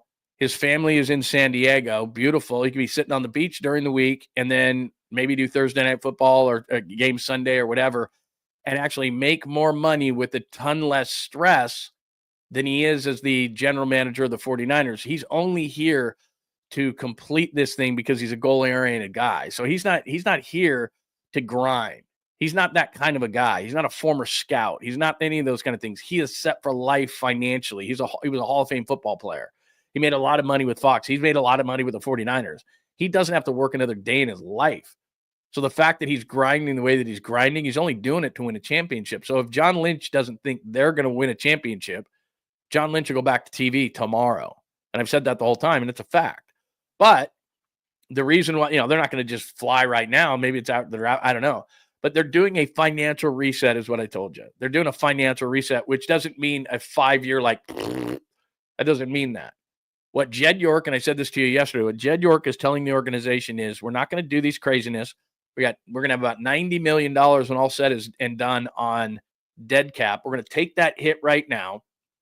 And then next year, we're going to be back to where we were. They're just going to take one of these. The Rams did it a couple of years ago. Like I said, after the Super Bowl, the Rams went, okay, we take the hit, and all of a sudden they're back. Well, why are they back? Because they hit all these draft picks, as I often say, and that's where the 49ers are. And by the way, I'm going to get back. I promise I'm going to get back to the chat line because there's a bunch of good stuff on the chat. So I'm going to get back to you in 1 second. But let me just show you one more thing. And this is positive. Don't close. If he shows me another graphic that is bad, I'm out of here. I get it. Here's what they're banking on. They picked up 3 comp picks yesterday. So if you look right there, you got your 2 3s, you got your 2 4s, you got your 3 7s. They picked up comp picks. This isn't for what they've lost this year. The comp picks are from the prior year. So you got 11, you got 43, 75, 100. So you got 4 in the top 100, and I wouldn't be shocked whatsoever if the 49ers moved back and accumulated more picks because, like I said, they are woefully short on the defensive line, and they need to find a linebacker. So they've got so many needs. They still need a corner. I think they need a free safety. I think they wouldn't hurt them to get another wide receiver long-term. They still need a second tight end because Luke Farrell is a third type tight end, blocking type of tight end. They could still use that pass catcher that they don't have next to Kittle. And also because what you saw, and when I did that piece at johnlundunleashed.com, one of the reasons I'm saying don't panic is because in a lot of those positions, they've already got guys in place. Like Juszczyk, they have Farrell. Hufanga, they have Mustafa. So there's a lot of guys that are already in place. They're going to be fine. Burford or somebody they're going to pick up as a swing tackle. Aaron Banks, I'm not worried about. I'm just not. I think McKivitz could be the left guard if they bring in a tackle. So they can replace a lot of the guys. They don't have a replacement for Dre Greenlaw. But there's a lot of picks right there. And because they get 3 more picks, 3 more bites at the apple in the draft this year, that's a lot of picks. And I would not be surprised whatsoever if they traded back and actually accumulated more picks. And so what Jed York is saying to the organization and the guys who are in the front office is now the pressure's on you. I've paid. And I paid $334 million in salary last year, highest in all of the NFL. going to have $90 million in dead cap, and it just stops. It just stops right now. Doesn't mean they don't want to win, but means they're doing a financial reset. And Jed has turned back to John Lynch in particular and said, go nail the draft again. Go nail the draft like when you got Fred Warner in the 3rd round and Debo in the 2nd round and Afunga in the 5th round and Greenlaw in the 5th round and Kittle in the 5th round and DJ Jones in the 6th round and Purdy in the 7th round and Jennings in the 7th round. Go do that. That's what he's telling them. Now, is that realistic? I don't know. I mean, those are some great players that you got in the mid rounds, but that's what this team has done. And that's what they did last year. They had a really nice draft. They got Pooney in the 3rd round, add those guys. They got Mustafa in the 4th round. So they, all of a sudden it's like, go do that again, because the Rams did it. The Rams reset financially. Aaron Donald retired. And then all of a sudden they went out and they got guys like Puka Nacua and Kyron Williams and Jared Verse and Brandon Fisk and Byron Young. And so they nailed the draft a couple of years in a row, did the Rams after a financial reset, and they find themselves probably as the favorites in the NFC West. So that's what Jed York is saying. Go nail the draft. And we'll be back, and he'll go spend money again and everything else, but that's where they are. So hopefully I made sense. I know it wasn't the most fun, but hopefully I made sense in terms of why they're doing what they're doing. So see, this is what I love. So I give you that. And then, do you like gladiator movies? There you go. It might be in a Turkish prison with gladiator movies. So there you go. Let's see. Oh, people talking about Trent retiring. I'm just saying, I think Trent's going to be like, man, I was going to try to win a champion. Like, what are we doing? But they can't. Trent redid his deal last year. And you want to talk about dead cap? You're talking about like $50 million. So I just can't see it. Yeah, I think you're right. Probably. Sorry. No more black card. American Express, no, or whatever, gold card, whatever the case may be. Yeah, they just went, no more.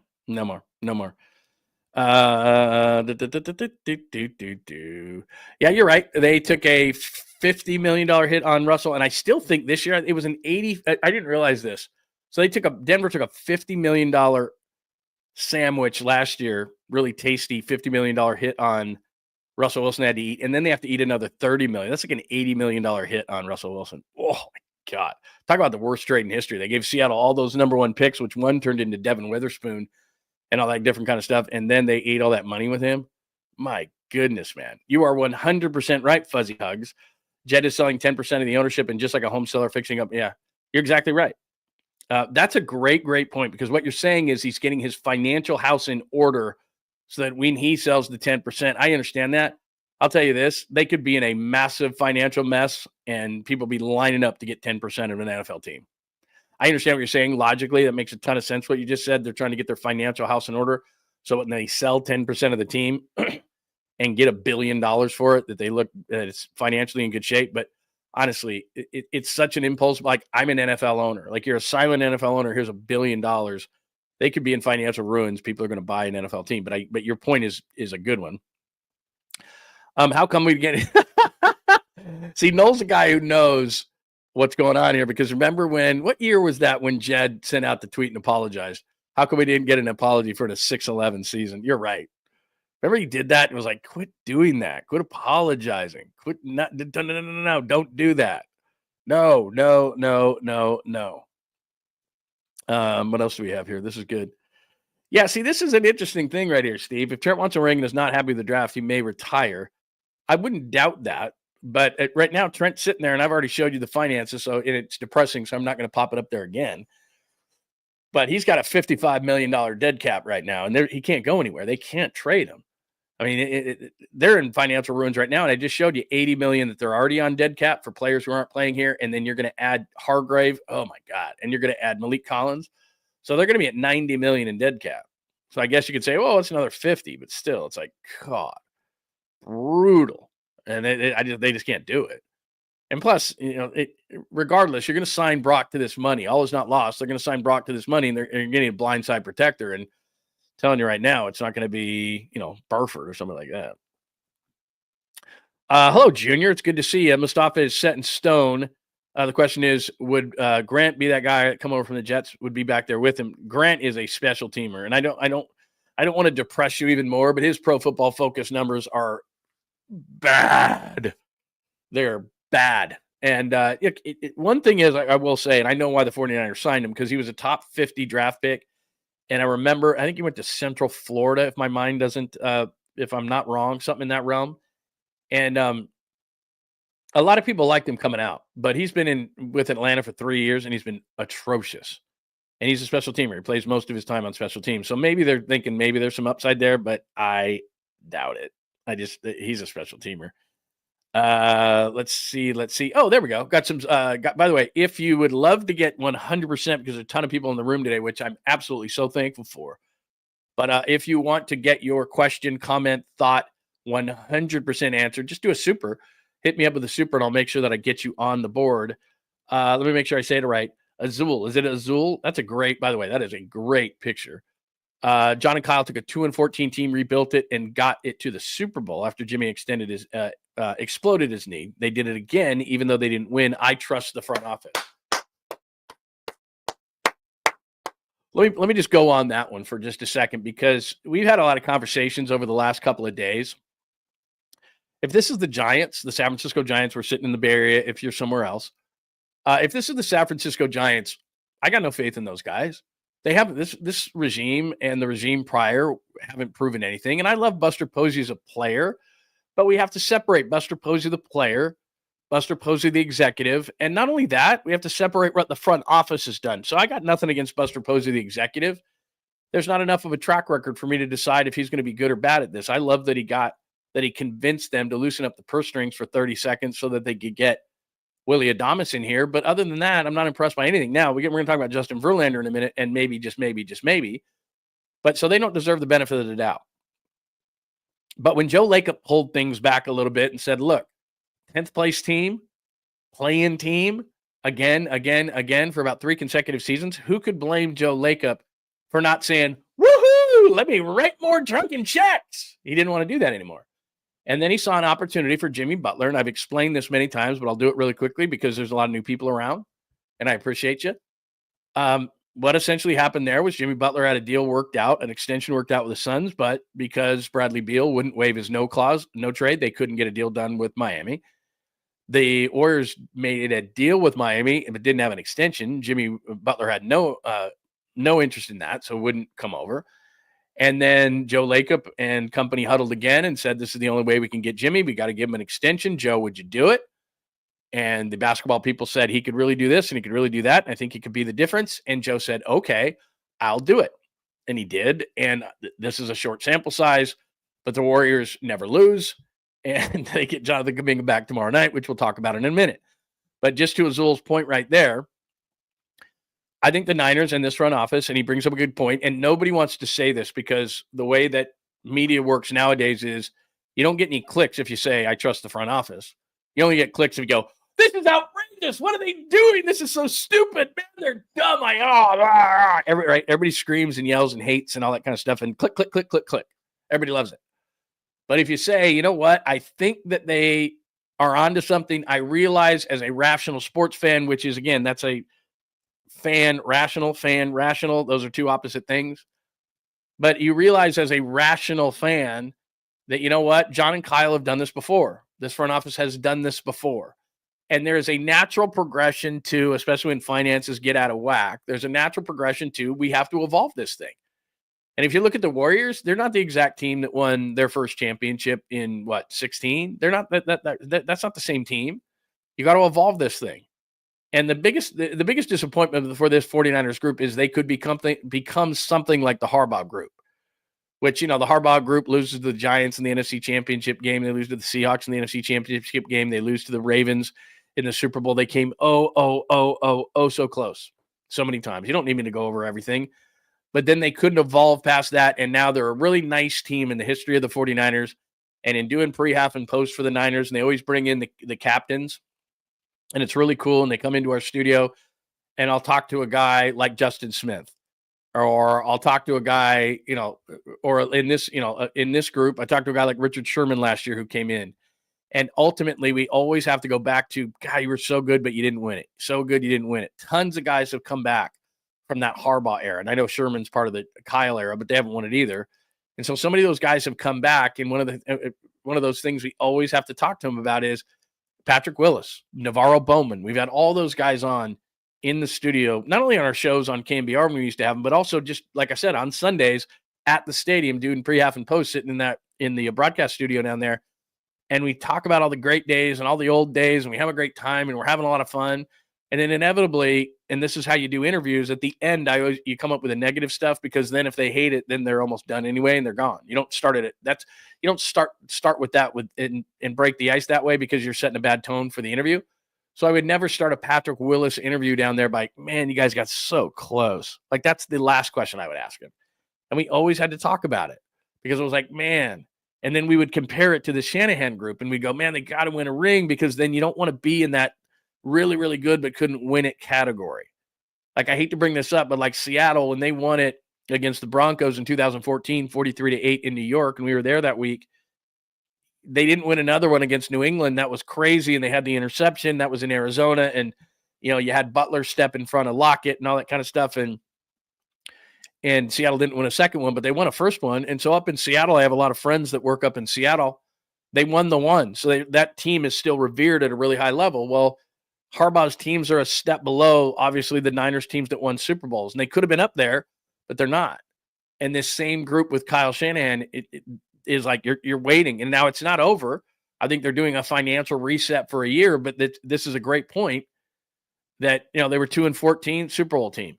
Jimmy busts out his knee, like you said, which led to, as you well know, Nick Bosa. So, maybe that happens, maybe it doesn't. But the one thing I would say is that if you're saying, okay, do we give benefit of the doubt to John and to Kyle? Well, they've nailed a lot of mid-rounders, and they nailed the draft last year. Now, if Pearsall comes through, that would be absolutely great. But Dominic Pooney is going to be a player. I think Mustafa is going to be a player. I mean, there's a number of guys who I think are going to be players. And what they have to do, and this is easier said than done, but I keep bringing up the Eagles and the Lions and the Rams, who are at the top of the NFC right now. They didn't do it through free agency, everybody. Now, Saquon Barkley helps, and Zach Bond helps, and you can go on down the line. There's a few guys that absolutely helped from a free agent standpoint. Matthew Stafford goes to the Rams. That's a free agent, or that was actually a trade, but that's not something. But if you look at the Rams, the reason why they won the division is because they drafted well. The reason why Philly, and I know they got A.J. Brown as a free agent and everything like that, but they drafted Jalen Hurts, and they drafted the majority of that offensive line, and they drafted Jalen Carter, and they drafted Quinyon Mitchell, and they drafted Cooper DeJean, and on down the line. They did it through the draft, and same thing with the Lions. Now, a trade. They got Jared Goff. Nice job. They drafted Aiden Hutchinson. They drafted Amon-Ra St. Brown. They drafted Brian Branch. So a lot of the impact players, they drafted Jack Campbell. They drafted Penny Sewell. So that's how you have to do it in this league. You free agents, you can sprinkle them in. Trades you can make. There's no doubt that those things help. But at the end of the day, if the 49ers are going to get back in it in the NFC, it's happening through the draft. It's not happening through free agency. Free agency is fool's gold. And New England, who had a ton of money at the beginning of free agency and spent it on Milton Williams as the highest paid player in the history of the Patriots, and that includes Tom Brady. Milton Williams is the highest paid player in the history of the New England Patriots. They're going to regret it. The 49ers, the last time they took a deep dive on day one of free agency was Javon Hargrave. And I'm not going to bring the numbers up anymore because I'm done with it. But he's costing him $7 million on this year's cap and $17 million next year. And in the couple of years he played here, he was disappointing. He wasn't the guy who dominated with the Eagles. And I tell you this about free agency all the time. It's always a flawed player. He's got an injury. He's too old. He's not effective. He's good in name only. Some of the guys that the 49ers lost, like I said, and thanks, Azul, that's a great point. Some of the guys that the 49ers lost, as I said, go to JohnLundUnleashed.com. Afunga's a great name. Floyd's a great name. 𝐬𝐮𝐬𝐫𝐷𝐻's a great name. Those guys weren't effective anymore. Aaron Banks for 4-77 is a joke. Jalen Moore for 2-30 is a joke. So I'm not saying that these guys are easy to replace, and the offensive line at two spots and the defensive line in general is in tatters. I mean, I'm not here to tell you anything else. I'm not here to blow smoke up your ass. The defensive line right now and the front seven in general is brutal. I just got a text from a friend of mine who said former Seahawks coach, so he's going to give me a Trey Brown breakdown. I wish I could pop him on right now. I should probably do that. Yeah, let me see. Hang on real quick. not trying to ignore you, but I just got a text from a friend of mine, and my texts are kind of, oh, there he goes. Oh, look at this. How about this? This is a good friend of mine. This is Trey Brown on a tweet. Trey Brown says, dealt with injuries last year that slowed me down, but we 100% Niners getting a good one. I can promise you that. So that's my buddy in Seattle texting me what he just did. Okay. You know what I should do? I should call him right now and put him on my show. See what we're getting in Trey Brown. But anyway, I digress. So anyway, let me get back to some chat. Really good stuff. That was a good comment. A lot of people are not rational, especially going on right now. And you don't have to be. I'm not asking you to be rational. You know me. You can say whatever you want. Let's see. Anything, by the way, I've been ignoring it this morning. Let me make sure that there's nothing happening from a standpoint. Is anything going on that I may have missed? Nothing new. Okay. And I've given you the breakdown as far as all the free agency is concerned. Let me just make sure that there's nothing new going on as far as what I am missing. This is not great from Jeff Deeney of Pro Football Focus. And I bring up Pro Football Focus a lot, but because the reason I do is because I'm not saying they're perfect, but if you look at, so I'm giving you a bunch of negative numbers on guys that have either come or gone for the 49ers, but go look at like top 10 edge rushers or top 10 offensive linemen or top, like places that you're not staring at the entire game, or top 10 defensive tackles. And they are the top 10 defensive tackles in the league, and their numbers are pretty accurate. So that's all I'm saying.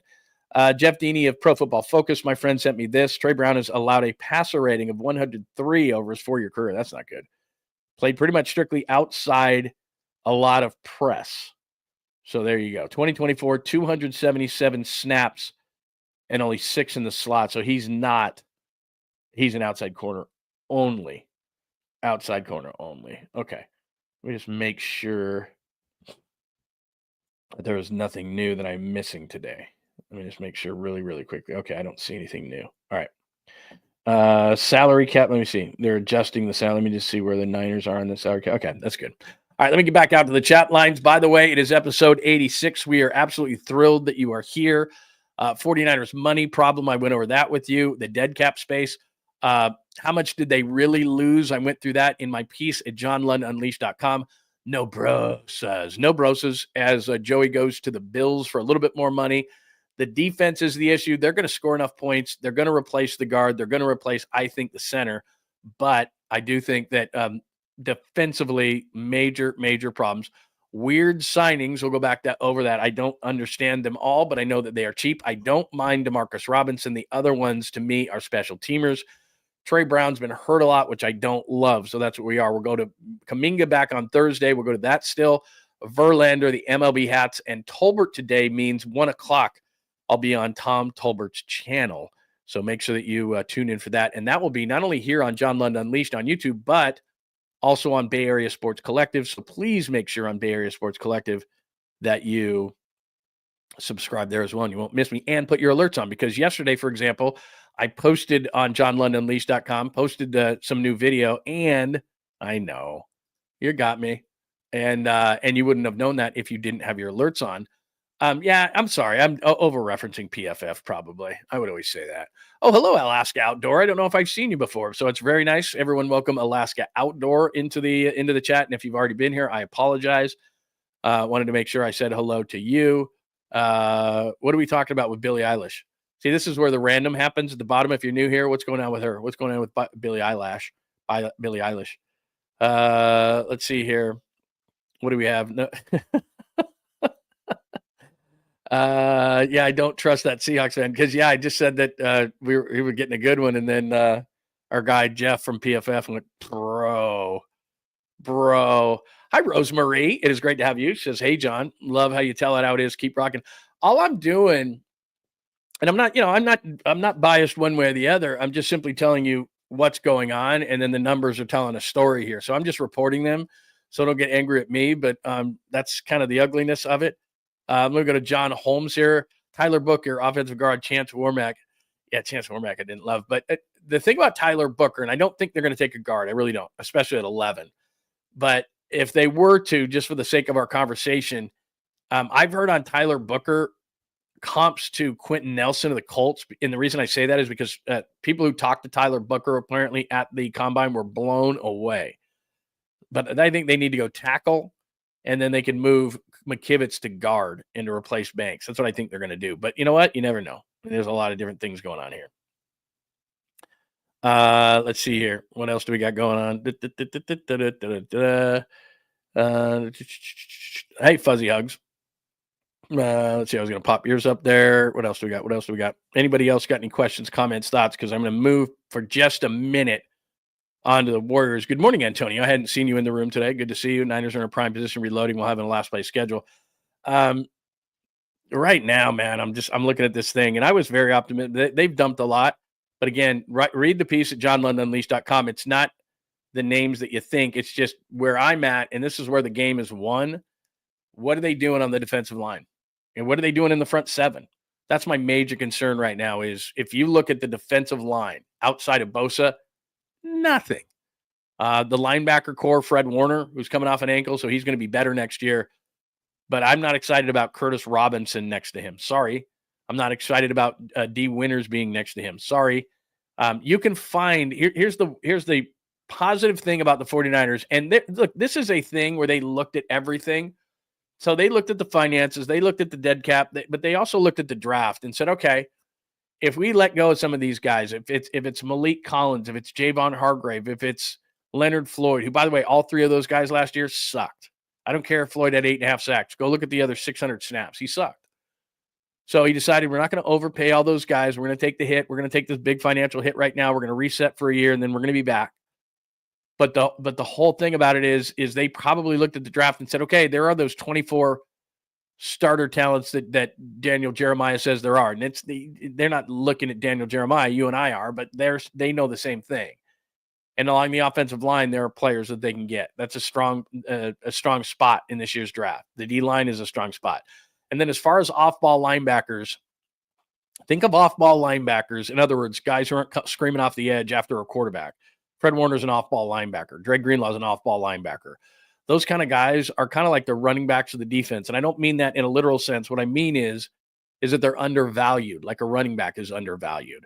So most times linebackers, off-ball linebackers don't go early. Now, edge linebackers do. Guys off the edge do. I'm not saying that. I'm saying guys who are off-ball linebackers, they're not as valued. So you don't have to go in the first round for one of those guys.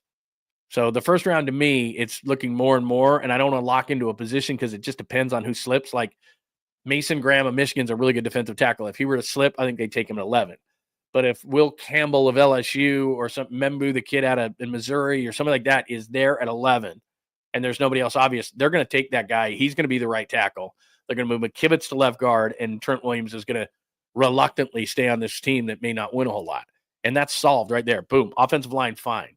I'd like to get Brendel replaced. I don't know if they can. Maybe they can. I like this kid out of Georgia's last name's Wilson. He's really good. Big-time athlete at 310. Anyway, I don't mean to go Krug. But then we go on the defensive line, and they have so much work to do.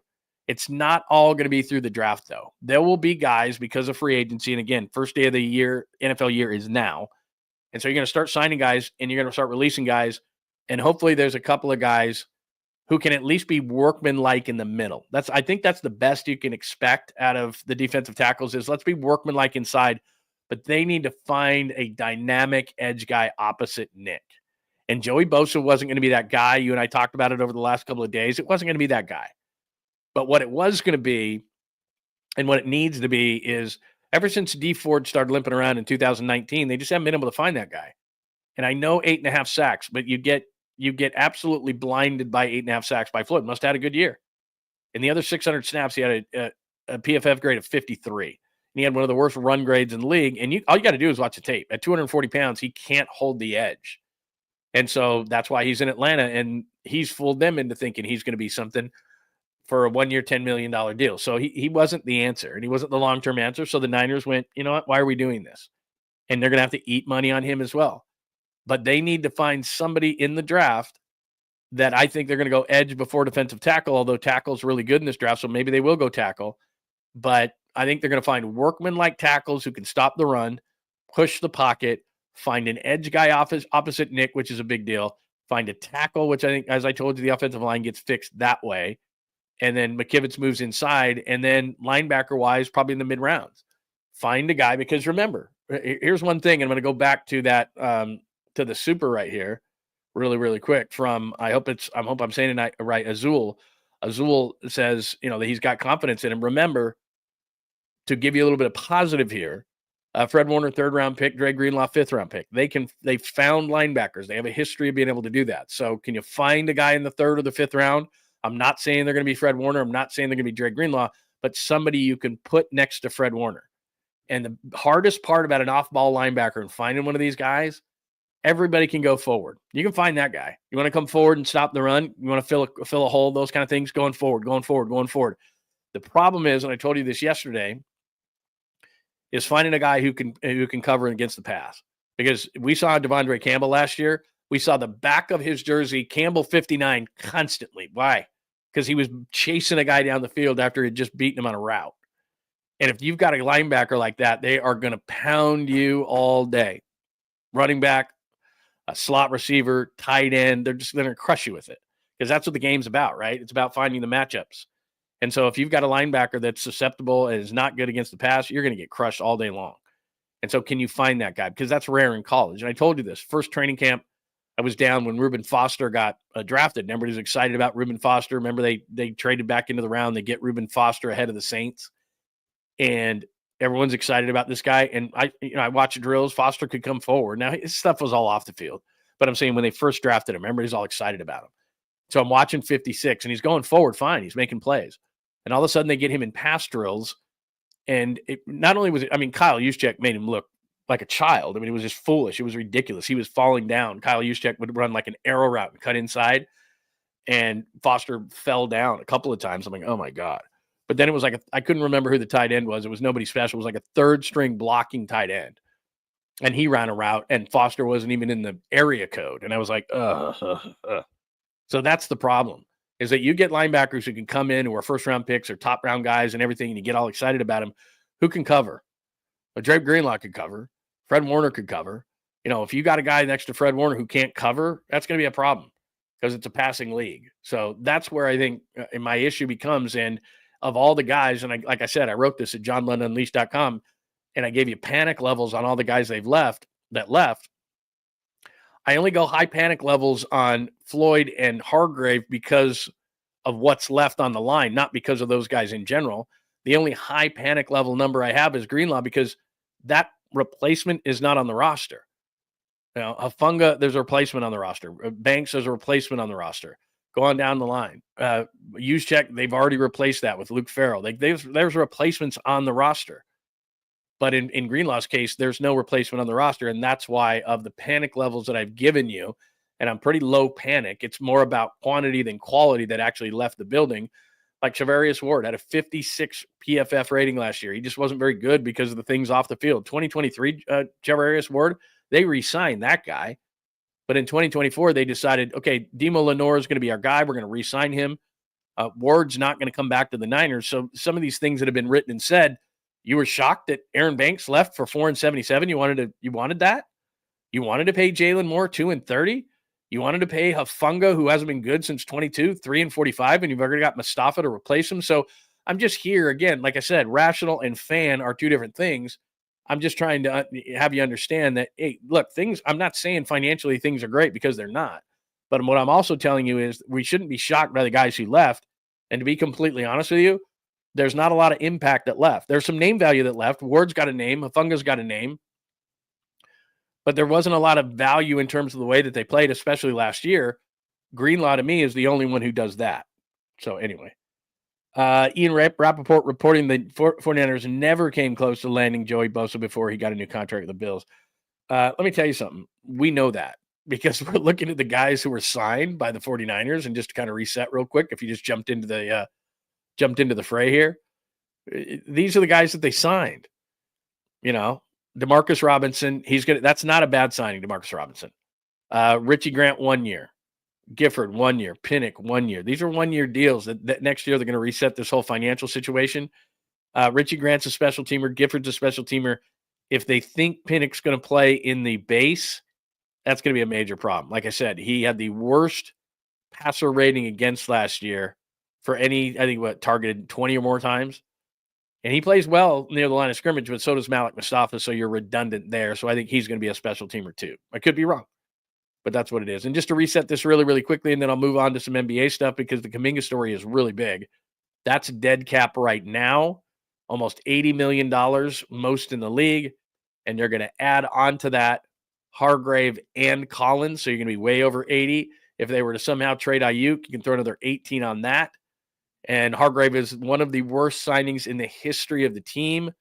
This year, he's going to cost you 7. Next year, he's going to cost you 17.4. Ugh. And then one more time on the defense. Offense, I think, will be fine. I think they'll fix the offensive line, and they have the skill guys coming back if they're healthy. Bosa, Warner, Lenore, throw Yadam out of there as well. Green, Mustafa, that's what's coming back. The defensive line is going to have to be pretty much the focus of the draft. So that's what we got. All right, before I move on to some NBA talk and talk to you about Jonathan Kaminga, that'll be interesting because I'm watching the numbers right now, who's in the room. I always gauge this every single day because if you all leave me, and I'll get back to the 49ers and I want to get your thoughts on it, but let me make sure that I hit some people up on the chat before I do that because the Kaminga story is big. But if you all leave when I start talking about the Kaminga thing, then you'll tell me what's going on here. This is a great point, sports fan. Why waste a year with aging vets? Wouldn't it be smart to trade them while they have value and still go full rebuild? Yeah, it would. But the trouble with the NFL, and again, I'll just pop this up one more time to have people understand this. The problem becomes right there. So the last number in white with black to the right is what they'll make. As far as the cap is concerned, it doesn't necessarily mean what they'll make, but that's the cap number. And then the first red number is the offset number of if you let them go or if you trade them. So right now, you can't trade Trent Williams. I mean, look at that number. You already got all that dead cap. Look at the number that he's going to make, 21, versus the number that is offset at 55. So that's a dead cap of 34. Nick Bosa, which you wouldn't trade him anyway, but 20 versus 72. He just signed his deal. That's 50 in dead cap. Ayuk, 10 versus 38. Now, that's not exactly accurate. That's an 18 million hit offset by a salary. So his hit would be about 11 million. But still, you're already getting hit, like I said, by all this cap number. Then Hargrave, you're already releasing him. Collins, you're already releasing him. Gross Matos, you could save a few bucks, but who's going to play on the defensive line? And that's kind of my thought on Ayuk. Why would you trade him right now with his value being, I don't know, 3rd or 4th rounder, maybe? And then you're going to have dead cap on him. And, oh, by the way, somebody's got to catch the football. So that's the problem in the NFL with going, you know what, we're just going to tear it down to the studs. Well, you signed Trent Williams last offseason. You signed McCaffrey last offseason. Some of these deals that are longer-term deals, and what they do is, again, I don't want to get over statty here and over numbers here because people start going, what? But what happens here is that you have to extend the signing bonus over a long period of time so that your cap number can stay low on these guys. So they redid a deal with Trent. They redid a deal with McCaffrey, those kind of things. And when they do that, what you do is you extend the contract out. Like Fred Warner right there has a $29.2 million cap hit on the Niners. That's not working. They're not going to do that this year. So what they're going to do is they're going to restructure that deal at about 3 dummy years on the end of that whole thing, or void years is what they call them. They're going to get Fred's cap number down to, they're going to give him a signing bonus. So he's going to be happy because he gets some money. They're going to take that money and make it over at about a 3-year period. So then it's going to drop Fred's number to about $12 million a year. That's how it works. And now you can live with that as a cap number. But what that does is it keeps pushing things into the future. And then at some point you are going to have to pay that off. So Fred Warner, you're going to restructure that deal because $29.2 million is way too much to pay for a cap number for a linebacker. They're just, no matter how good Fred is. So they're going to do that. They're going to push some of that into the future. And at some point, Fred's going to have dead cap space. It's just the way it's going to go. So they're willing to take a bunch of hits right now because they've done that again and again and again. We extended a guy, we extended out the years. We extended a guy, we extended out the years. And at some point, you just go, the hell with it. We're just going to take the hit. And that's where they are. So hopefully that makes sense. Like, dude, could you stop talking about numbers? You're killing me. Killing me is what you're doing. Let's see. Yeah, man, that's a great point. Hi, Fuzzy Hugs. Good to see you. Regardless of front office strategy, this is an unceremonious end to an era for the Niners with Debo, Greenlaw, Hufanga, Juszczyk, and to some extent Elijah Mitchell all now gone. You're right. But I think what they're trying to do, and maybe this will make you feel a little bit better, what they're trying to do is say, look, we haven't gotten it done, but we don't want the era to be over, because I still don't think the era is over. You can call me crazy. Brock is returning. CMC is returning. Trent is returning. Kittle's returning. Warner's returning. Bosa's returning. So while this is a massive difference from the team that went to Super Bowl 54 in Miami, for example, no Buckner, no Armstead, no D Ford, no Jimmy Ward, right? I mean, we can go on and on. There's a bunch of guys that are on that team. No Joe Staley, et cetera. The offensive line's completely different. No Raheem Mostert, who there were some rumors that he might be coming back to the 49ers. You know, all those kind of things. No Deebo Samuel was on that team. Obviously, no Jimmy. So, like, there's a ton of different players. Hell, there's a ton of different players from the Super Bowl in Las Vegas, which was 2 seasons ago. You know, no Dre Greenlaw, no Mooney Man Ward, no. I mean, we can go on down the line defensively. I mean, it's unbelievable. Hargrave was on that team. So, you know, there's a lot of guys who aren't on that team, let alone to go back to Super Bowl 54. But still, to me, this is still the Kyle Shanahan, John Lynch era. And as we were pointed out to earlier, I'm going to give them benefit of the doubt in terms of, hey, I think they can rebuild this thing. Now, can they rebuild it to the level that they had it? That's going to be really hard. But we said this all last year, top heavy, top heavy, top heavy, top heavy. And the reason why, when they had all the injuries, they couldn't recover from it is because they had so much money tied up in all these guys. They had no depth on this football team, and they're trying to correct that. So I've always said, hey, last place schedule, I think they're going to be a playoff team right now. And I was on with Bay Area, not Bay Area Sports Collective, but in Las Vegas on the Brent Musburger channel, VSIN, Vegas Sports and Information Network, VSIN, VSIN, Vegas Sports and Information the other night. And they asked me that thing, are they done? Are they out of this window? And they were citing the odds that still had at that particular point, the 49ers as the favorites to win the NFC West. Now, I haven't looked this morning at the odds. I'm not that big of a gambling degenerate, and I haven't looked this morning, but I can guarantee you this. The Rams are going to be the favorites, and the Seahawks might be ahead of them. And I don't think the Cardinals are, but, you know, you look at what's happened, and there is a perception of what the 49ers lost, and there's a reality of what the 49ers lost. And that's what I wrote at johnlundunleashed.com. And I've been telling you that all morning long. There's a lot of names and there's a lot of quantity, but there's not a ton of quality. But the quality that they've lost, and Dre Greenlaw and et cetera, yeah, that's bad. And then just to the point that Fuzzy Hugs just made, there's a lot of guys who aren't on this team. So I still consider it to be the same era. I think that they've got to just nail the draft. That's all that they can do. But I mean, this is a good point too. Saleh's the biggest win for the 49ers, but I don't know what Robert Saleh's going to do. You know, Robert Saleh's looking at this team, and I got to be honest with you, I'd love to be a fly on the wall at his house this morning, where he looks at this whole thing and he goes, wait a minute. I was sold a bill of goods of what the defense was. And let's be honest for a second, okay? They weren't very good defensively last year. So did I think they would tear it down to the studs to this level? No, but they weren't good defensively last year. Let's get that straight. And they're making major changes. The defensive line, as I said, needs – I don't even know what they're going to do on the defensive line, but they don't have a game today, so we don't have to worry about it. But believe me, Saleh didn't think that this was going to be the case, because he's going, well, there was other DC jobs that I probably could have gotten. And his goal, and we said this at the time, he wants to go back and be a head coach. And so a lot of people were like, well, we don't want him for a year. We don't want him for a couple. Look, this is going to be a rebuild. And when he first got here, Saleh went to the Niners in 2017. And remember, if you look at that chart, and we flashed it up a bunch when Robert Saleh came back, their defense they were terrible. And I'm not so sure that they have more or less talent on this team than they did. I guess probably more. But I mean, Bosa's really your only impact guy in the defensive line. Warner's clearly your only good linebacker right now. On the back end, I like Demo Lenore. I don't mind Renardo Green. I don't know what Mustafa's going to be. He's a box safety, and he can hit really hard, but they're going to go after him in the pass game. And I'm not a J.R. Brown guy at free safety. And Pinnock, who they signed yesterday, is a box safety who, if you put him in coverage, at least last year, he was the worst safety in the league. That's a great point, Pine Needle. I hear you, bro. It says you don't do that kind of crap the year your stadium in your city is going to host the Super Bowl. It's going to be the most embarrassing thing. What a bad move. That's a good point. I didn't ever think of that. That if they're a team that goes 6-11 this year, and we kind of had illusions in our head, right, where it was like, hey, maybe they could be in the Super Bowl in their hometown, something to what Tampa was a few years ago and won it, the first team to do that. I know the Niners played the Dolphins at Sanford Stadium, but to be in the stadium that you played in, there was, we were like, oh, maybe they could do that. Maybe they could be in the Super Bowl in there. Oh boy, that's a good point. What else do we got?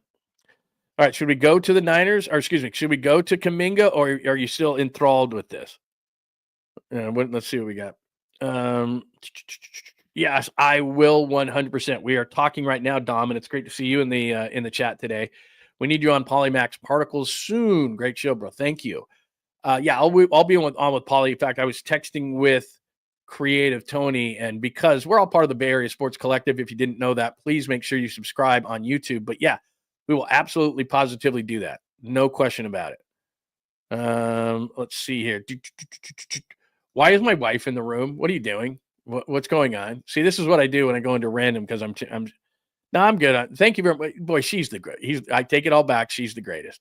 No, I have my new coffee cup, which, like I said, let me see where this thing's at. No, it's still good. I don't know what I put in it this morning, but still good. Still warm. Let's see. Enrique is going to officially rebuilding. Look, it's hard to argue with you on that, man. I think offensively they will score points. I'll wait to see what they do defensively, but they are definitely telling us, look, we're doing a financial reset. Now, is that a rebuild? Is a financial reset a rebuild? Maybe. But I know they're doing a financial reset, whatever you want to call that. Let's see. What else do we got? I'm going to move on in just a second. And we can go back to this. If you got a bunch of stuff and I move on to Kaminga, I'll get back to some stuff on the 49ers. No doubt about it. This is one of my favorites. As you know, East Coast Red and Gold podcast. They are the best. I think you're having Krug on if you haven't already had him on. Yeah, Greenlaw's the only one, really. Honestly, Greenlaw's the only one where I go, bummer. And a year ago, and I told you this the day that he signed, a year ago, they signed him still. And you can blame the Seahawks and the Ernest Jones deal. You can blame the Jets and the Jamie and Sherwood deal. You can blame the Chiefs and the Nick Bolton deal, because that was the linebacker market and Greenlaw before everything started. And the Niners, I can tell you this factually and actually, that the 49ers had about an $8-9 million price tag on Greenlaw. And they didn't want to go beyond a year. They thought maybe it could be a make-good deal because he played all of 34 snaps last year. But then Ernest Jones got about 13 a year from Seattle, and Bolton and Sherwood got about 15 a year from the Chiefs and the Jets, respectively. I don't know how those deals were structured. Bottom line was those deals came in at $13 to $15 million, and then there was no more linebackers on the market, no quality linebackers. And so all of a sudden, Greenlaw's sitting there going with like 5 teams looking for a linebacker. I got all the leverage.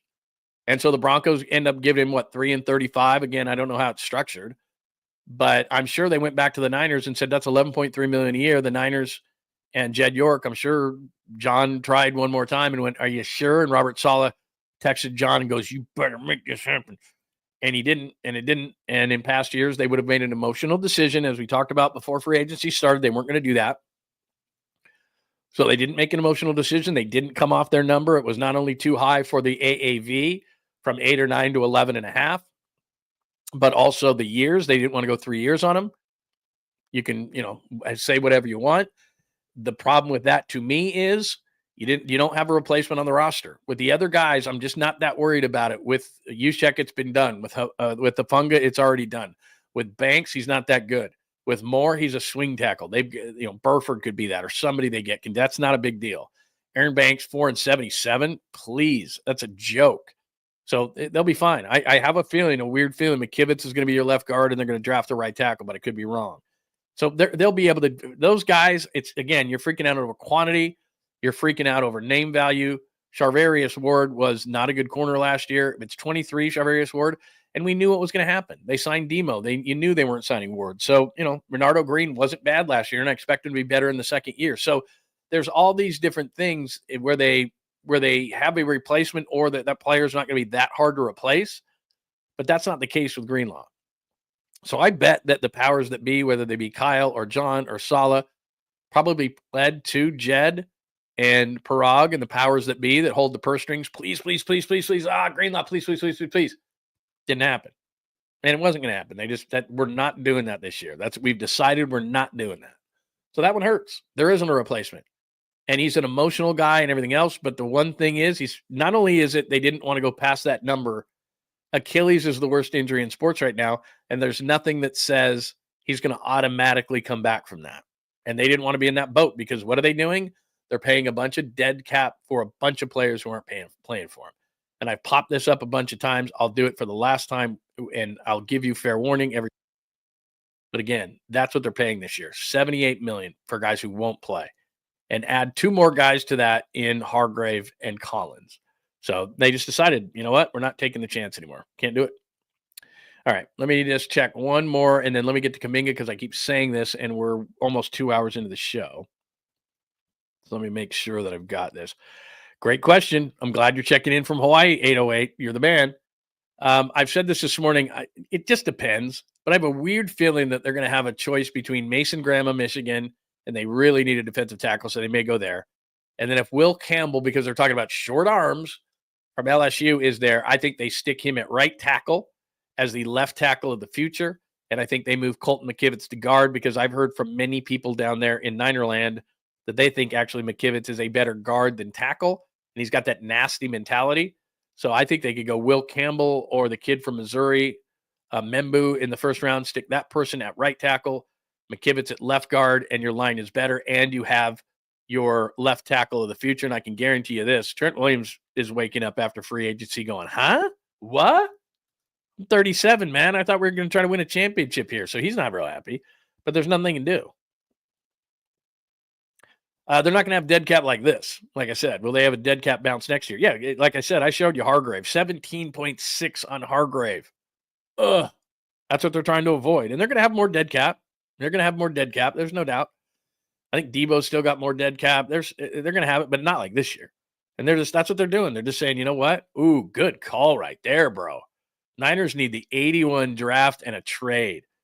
You know what? I'm going to just let's have a little fun. Should we? Because we've been so. I don't mean to be negative, and I wouldn't say we've been negative. We've just given you reality. Look at this. Yeah, they do need this one. Let's do this. Let's put this on the board for you. No, look at this. This is unbelievable. Let's do this. Okay, we need this. Let's forward this to my computer. Do this real quick, and then I'll put it on the screen. Let's feel better. That's a good call by you. Let's feel better, okay? Let me share my screen with you because you just gave me a great idea. Let's have some fun. Let's have just a tiny, tiny bit of fun in the midst of all this negativity. Boom. Did I give you it? Did I get it to you? There it is. So look at this. Am I sharing? Yeah, I am sharing this. Ronnie Lott. This is all they need. I mean, come on. This is all they need. Is Ronnie Lott in the first round, Eric Wright in the second round, Carlton Williamson in the third round, Kugler, that was a nice one. So yeah, that's all they need. Just their secondary. I mean, they need that. You know what they need? Because it's Dwight Hicks and the Hot Licks, obviously, with Ronnie, Eric Wright, and Carlton Williamson. But what they need is that needs to be a defensive line draft. So replace Ronnie Lott and Wright and Williamson in the secondary with defensive linemen in that scenario. And I think that they'd be in a pretty good spot right there. So yeah, that's not too bad. Yeah, that would suffice to get those. But let's make that defensive lineman. Okay, let me see. Hold on just a second. What they get? Because I know they had a better one too. No, not that year. Let's see if we go back to 80. Because what you have to do is you have to put like 3 drafts in a row together. Is what you have to do. That's not a bad. Okay, let's do an 80-81. So Earl Cooper, Jim Stuckey, Keena Turner. You got some contributors there. That's not bad. Yeah, that's not bad. And if you really want to go back, you want to nail like 3 out of 4 drafts. Let's go here because we know what happened here. Joe Montana in the third round, not bad. So yeah, that's not bad. So there you go. All right, that's all you need to do. To be completely honest with you, I would go through a bunch of them. This goes back. I don't know if I can do this fast enough. And you'll be like, oh, come on, Lund, will you stop doing this? You're making me dizzy. But let's do this since you just made me do this. And now, see, once I go down a rabbit hole, this is the problem with me, is that I'll go down a rabbit hole. And now that you got me thinking about this, and now I start thinking, okay, I don't want to go through any of these drafts. These are terrible drafts. But some of the drafts, when you start thinking about what they did, this is the draft they need. Is it 11 or is it? Oh, no. Wait a minute. 7. Let's start here. 7 is the draft where they got Willis and Staley, right? So Staley's going to the Hall too. So a draft like that would be nice. There's 2007. So there's Willis. You're talking about Willis. There's Willis, like I told you. They have 11 this year, but an off-ball linebacker rarely goes there, and that's what Willis was. Willis, Staley, Ray McDonald was solid. Don't like the off-the-field stuff. Deshaun Goldson was really, really good. So that's good. Terrell Brown actually was decent as well. Then after that, it goes to, was it 10 where they got the offensive tackles? Yeah, 10 they went Davis, Upati, Mace was terrible. That's a good draft. That would suffice right there. Kyle Williams, don't get me started. But still, you're talking Anthony Davis, Mike Upati, Navarro Bowman. That's a nice draft. In 10, you wonder why they started being really, really good. And then this was the one. Alden Smith, Cap, Culliver, Kendall Hunter didn't have the injuries. Daniel Kilgore was their center for a while. Bruce Miller, weird. So anyway, a few of those drafts wouldn't be so bad. That wouldn't be bad at all. And then we could go into some of the drafts by the Niners right now. But there you go. You get the idea. So, yeah, they need an 81 draft and a trade, and I just went through all that stuff. Hopefully that helped you feel a little bit better. So that's not too bad. That wouldn't be so horrible. One of those drafts. They need like 3 of those in a row. Let's be honest. Okay. All right, Lost Crew. You're the man. You're the man. You're the man. Let's do a little Kaminga talk because I've been promising it forever, and you're like, dude, what are you doing? Was 86 the best? Damn it, I should have gone back there. Yeah, all I'm saying about that is you need that, but you need it for the defensive line. My God, do they ever? All right, let's get to Kaminga and hit a little bit of the Warriors. By the way, red hot, playing great. Jimmy Butler, a triple-double. They play the Kings tomorrow night. Let me go this route right there. So that's Denny Emmerman, our friend who has been on the show before at John Lund Unleashed on YouTube. Jonathan Kaminga expected to return Thursday versus Sac, has missed the past 31 games with that glass ankle.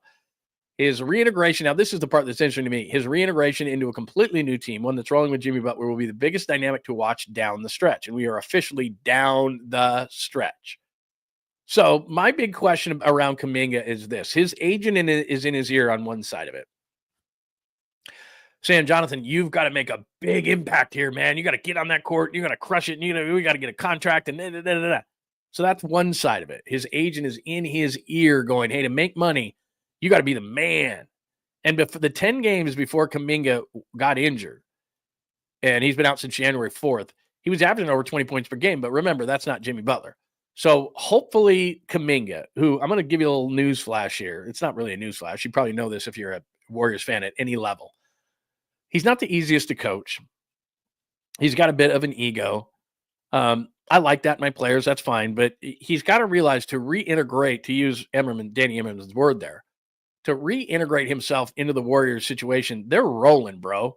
And so what you have to be is smart to realize, I just don't want to screw this thing up. I can't come in here with an ego. I can't be demanding to start with Steve Kerr. I got to start. You don't fit. All right? Butler doesn't shoot threes. Draymond's not a 3 guy. So now we put you in there, and it's you, Steph, and Pods, and there's not enough shooting on the floor. You got to spread the floor. So look, you play the Iguodala role where it's like you're coming out the bench. You kind of see what we need. You can defend. You can get to the rim. You can emulate a Jimmy Butler kind of a game. I don't want you sitting on the perimeter jacking threes. We don't need that from you. Slash to the lane. Get to the free throw line. Play great defense. You're a tremendous athlete. Play, 90 feet, man. We want energy. You're not getting 30 minutes a night. You might be getting 25 minutes a night, getting reintegrated back onto this team. So give me balls out effort for 25 minutes. And we'll see. We'll just see what happens. But, you don't need to be the big scorer. You don't need to just give me an all-around game. Don't sit there and jack threes. Show me your mid-range game. Show me your get to the rim, get to the free throw line. See what Jimmy Butler's doing, Jonathan Kaminga. That can be you. Give us energy when you're in the game. Those kind of things fit in because we're rolling. And so I'm sure that's what Steve Kerr is doing. Steve Kerr is sitting down with this kid going, look, love you. But the dynamic on the team has changed since you were last here, and we're kicking ass. And you can't come in with an ego, and you can't demand starts, and you can't demand minutes. If we win, you'll get yours. I think that's the number one thing they need to tell Jonathan Kaminga. Because what have we seen in NFL free agency, to bring it back to there for just a second? Milton Williams helps the Eagles win a championship, gets the biggest contract in the history of the Patriots, and that includes Tom Brady. Josh Sweat goes to the Cardinals for $4.76. And again, I didn't see how it's structured, but that's a big contract. Guys get paid from championship teams because for some reason, general managers on other teams think to themselves that they have some sort of a smell, a pheromone or something to them that will help you win. He stinks like winning. Let's get that guy. So if Jonathan Kaminga wins and helps the Warriors win, and then he's got the upside that he has, whether it's the Warriors or somebody else out there, he'll get paid. You just, by hanging around, there's a positive vibe around you. So if you come back and you play well and you play hard and you play on both ends and you realize the way that your game has to be played, use that athleticism to get to the rim. Don't sit there on the perimeter. Use your mid-range game. You can be an above-average defender, be a better rebounder, be a smarter player overall, play a Jimmy Butler-style game and a mature game. You're going to get paid, dude. You don't have to start. You don't have to play 35 minutes. In fact, a lot of times players get paid on their potential more than what they actually do. So you're getting paid, dude. But you're not going to get paid if you come back and you demand minutes and you demand a start and you're a big pain in the ass. And all of a sudden the Warriors don't start winning at that level. And everyone's going to look at you and go, God, what's changed? God, they were winning and they were doing so well. What has been the difference? Oh, Kaminga came in and bitched and moaned and didn't play within the team concept. So he's got to come back, understand what has happened since he's been gone, figure out what his role is within that, and just say, you know what? It's not my year to be the starter and score 25. That, again, we've said this a million times. At some point it will be. But now that Jimmy Butler is on this team, it's Butler, it's Curry, it's Green. They've figured this thing out. Guys have figured out their roles. Moses Moody is the starter. There's something like 15-1 when he starts. Sorry, coaches are superstitious. You ain't starting. And you shouldn't. So come back with that attitude, and I think the Warriors are going to be fine. So down the stretch, as we talk about all the time, and it's Sacramento tomorrow night, and I'm stoked that Kaminga's back. Don't get me wrong. I'm not saying this is a negative thing. Having more depth on your basketball team at this point of the season where guys are kind of gassed, but you're going for it down the stretch, that's a really good thing. And Kaminga, once we get to the playoffs, Kaminga in certain matchups is great because they, now that Wiggins is gone, and I'd rather have Butler, obviously, but there's going to be certain limitations. Kaminga's athletic. He's long. There's going to be certain guys, like we put this up yesterday in the playoff picture. You're taking on the Lakers in the first round in a 3-6 matchup, as you can see there on the left side. You're going to have to defend LeBron. You're going to have to defend Luka. You're going to have to defend Reeves. They have a lot of guys on the perimeter that you're going to have to defend. Hey, Jonathan Kaminga, Butler and Draymond can't defend them all. They're going to need Jonathan Kaminga in a series like that against the Lakers. He's going to have to be on LeBron for a minute. He's going to have to give length to Luka, a different look for the Warriors. He's going to have to move on to Reeves potentially. There's guys on the Lakers he's going to have to defend. Now, the one positive is Anthony Davis would eat the Warriors alive, and they don't have to worry about him. But Luka's obviously a bigger problem, but you got to put some length on him, that fadeaway that Luka is known for, that kind of stuff. They're going to need Kaminga in certain points in a series like that. Denver, let's just say they could get by the Lakers. You play Denver in the next round probably. So guys on the perimeter on that team. Jamal Murray, you might have to put some more size on. Michael Porter Jr. So there's guys, same thing with the Aaron Gordon. There's guys on the perimeter, and Gordon's more of an inside guy, but there's guys that he would have to help guard. And so they would need him in the playoffs. And everything is about matchups once you hit the playoffs. Everything's about matchups. And so the Lakers are perimeter. Everybody's perimeter oriented. But, obviously, when you're talking about Jokic, that's a whole different thing. And that's why I don't love the Nuggets matchup, because they don't really have a great answer for Jokic. Nobody does. And I don't want to get into the whole MVP debate. Everybody's going bananas over the MVP debate. Jokic is the best player in the game. Does that mean he's the MVP? I don't know. And Shai Gilgeous-Alexander's having a great year, but I was watching Screamin' A yesterday, or I saw clips of him. I wasn't watching it. I saw clips of Screamin' A, and him and Perkins are getting into it over the MVP. Nobody really cares about individual accolades, by the way. I laugh when I see it. Nobody cares. It's kind of like all-star games. Like, you have a huge debate, and everybody gets pissed off, and the game's played. Nobody cares. Like, the MVP is given out. Even Jokic doesn't care. Like, Jokic gets the MVP and is like, does the speech like, thanks. People want to win, and I don't care. Like, it's cool that Curry got the MVPs, but it didn't change my life at all. So I just think the debates they go hardcore on these MVP debates, And then when it actually is given out, nobody really cares. It's kind of for your history. But look, Jokic is the best player in the game. If you want to give it to 𝐿_Alexander because you think he was better and his team's the number 1 seed, I get it. But Jokic is the best player in the game. It's not even close. But anyway, I digress. So they're going to use Kaminga in these matchups in the playoffs because the Lakers, there's guys. The Nuggets, there's guys. If they go beyond that, I don't know. But they're going to need him. So point is, in this whole conversation is, they have got to get him right, and he has got to get himself right as far as mentality. Sorry. As far as his mentality is concerned to come back to this team that's winning. Because clearly it's not the team that he left. Jimmy Butler will tell you that. But just the fact that they've won the way they've won, the fact that there's something like 15-1 when Moses Moody starts, you're not going to start, and you don't fit. And so hopefully he's mature enough to understand that and to kind of see that. Because like I said, I know how agents work. And the agent is telling Kaminga in his ear, dude, you got a contract to play for. You got to bust ass. You got to be the man. And I hope that's not what he's listening to. You got to reintegrate, as Danny Emmerman says there. You got to get reintegrated back into this thing. And if they continue to win, then the residual effect for Jonathan Kaminga is going to be a positive one, and he'll get paid. And that's how I see it. What do people think about that? And then we'll hit up on a little bit of Justin Verlander. I agree with you 100% on that. I don't know how they traded Cat. And again, it's going to come back to finances, I'm sure. But my God, man, that was a brutal move. Yeah, you nailed it, Steve. Kaminga needs to come back as an adult. It's possible for the Warriors to go all the way. I don't know if I'm going to say all the way, but I will say this, that in the history of the league, it usually takes you a minute. So you get to a certain level, you lose, you come back the next year. Cleveland, for the second time this year, has a 15-game winning streak. They are awesome, and they are incredible defensively. So maybe the Warriors couldn't beat that team, but they're young. Oklahoma City is incredible. They're going to have the number 1 seed in the Western Conference. They should. They're deep. They're an amazing defensive team just as well. SGA is a guy that can score at will. He's going to get to the free throw line. Not as much in the playoffs, by the way, though. So Shai Gilgeous-Alexander, whether he's MVP or not, whatever. I don't care. But he's really, really good, but they're young. And I've said this before. Houston, young. Memphis, young. I think the Warriors can win. Can they win consecutive series at their age again and again and again and again? That would be my question.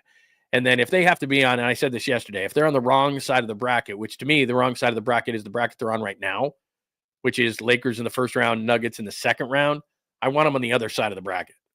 I want them to face Houston or Memphis in the first round and Oklahoma City in the next round. I want them to face young teams, even if OKC is the number 1 top seed, By the way, I agree with you. It's going to be SGA, and I'm fine with it. I guess where I'm going here is that every single day you have to have content for these talking head shows, and I'm one of them. I get it. But you got to have content. And what they do is the MVP debate, it's on the board every day. Like how I have the chalkboard here. Every day, ESPN's going to go MVP, MVP, MVP, MVP, MVP. And what's hilarious about it is, like, even when Steph was going for MVPs, and I know that they go to the free throw line and people go, MVP, MVP. Sorry that I'm making a dopey voice in that one, but it's not that big of a deal to us. Like, Steph Curry finished his career, and then on his resume for being one of the greatest players of all time, and he's a 4-time MVP. Like, it's a big deal for them in their resume, but in terms of a fan, I don't care. And here's Screaming A and Perkins going at it and screaming and yelling, and their eyes are bulging out, and they're sweating and they're spitting, and they're debating it's so hard over an MVP. And I'm going, for me, it doesn't matter. Like, Jokic is the best player. Shai Gilgeous-Alexander might be having the best season, which I don't even know if he is, because Jokic is so ridiculously good. But what happens is the media gets bored, and I told you the story the other day. I was covering those finals in '98, and my beat was the Bulls in the Bulls locker room, and Michael Jordan didn't miss a beat when it came to a press conference to mention that year that Karl Malone won the MVP. So actually, it can work against you. Because Michael Jordan, look, in the playoffs, in the finals, he didn't need motivation. But not one time, I'm not even kidding you, not one time did Michael Jordan go to a press conference, to do a press conference, and was asked something about the Jazz where he would clip in or flip in somehow, but Karl Malone's the MVP, not me. But Karl Malone's the MVP, so you might want to talk to him. Well, Karl Malone's the best player in the game. I mean, in a snide fashion to be like, okay, you guys made Karl Malone the MVP. Let me show you. So it can work against you a lot of times. So from an individual standpoint, I really don't care who wins individual awards, Rookie of the Year, Coach of the Year, MVP, Most Improved, all the other crap. I don't care. That's something to build a resume for a player in his or her post-game career that adds to whether they're the best player of all time in that whole debate, or whether they belong in the Hall of Fame, or whether they're an elite or first ballot or whatever. That then becomes part of their resume. X-time NBA champion, X-time MVP, X-time, whatever, all pro in football, MVP, all pro, like all those things. That's for them. And so it's just funny because on the Talking Head shows, that's all they do is they sit there and they're debating right now at a level where it's like they're screaming at each other who should be MVP. And again, the reason why some of those debates are so great is because there's no answer. So when there's no answer for a debate, people love it. Like I could easily make a case for Jokic every year. He's the most skilled big man I've ever seen in my life. That's like I said, I'm not into Mount Rushmores and absolutes and definites because the rules change and there's so many different things from generation to generation of how a game is played, what's emphasized, what's the amount of physicality, what are the rules, all those different things. So these debates are great, and the Talking Head shows on TV do them all the time because there's no right or wrong answer, and you can debate them until you drop dead. Who's the MVP? There's no right answer. SGA is really good. And Oklahoma City has the best record, so they probably get it. And the fact that Jokic wins it again and again and again and again, and he doesn't seem all that excited about it, that media members are of human nature and they want something different. And so they decide they're going to vote for Shai Gilgeous-Alexander, even though Jokic is the best player in the game. But if you told me that you voted for SGA, I'd go like, cool. If you told me you voted for Jokic, I'd go, cool. It doesn't make my blood boil. I mean, it's just crazy. I covered Sabonis at the end of his career. And not only was he one of the most underrated comedic guys, he was a lot like Jokic. But his skills were crazy. And I wish I could have saw him when he was drafted with the Blazers back in '86, but he was awesome. The one thing about Sabonis, you'd open up the locker room finally for the media, he would be jetting out of there. He did not want to talk. But when he did, he was hilarious.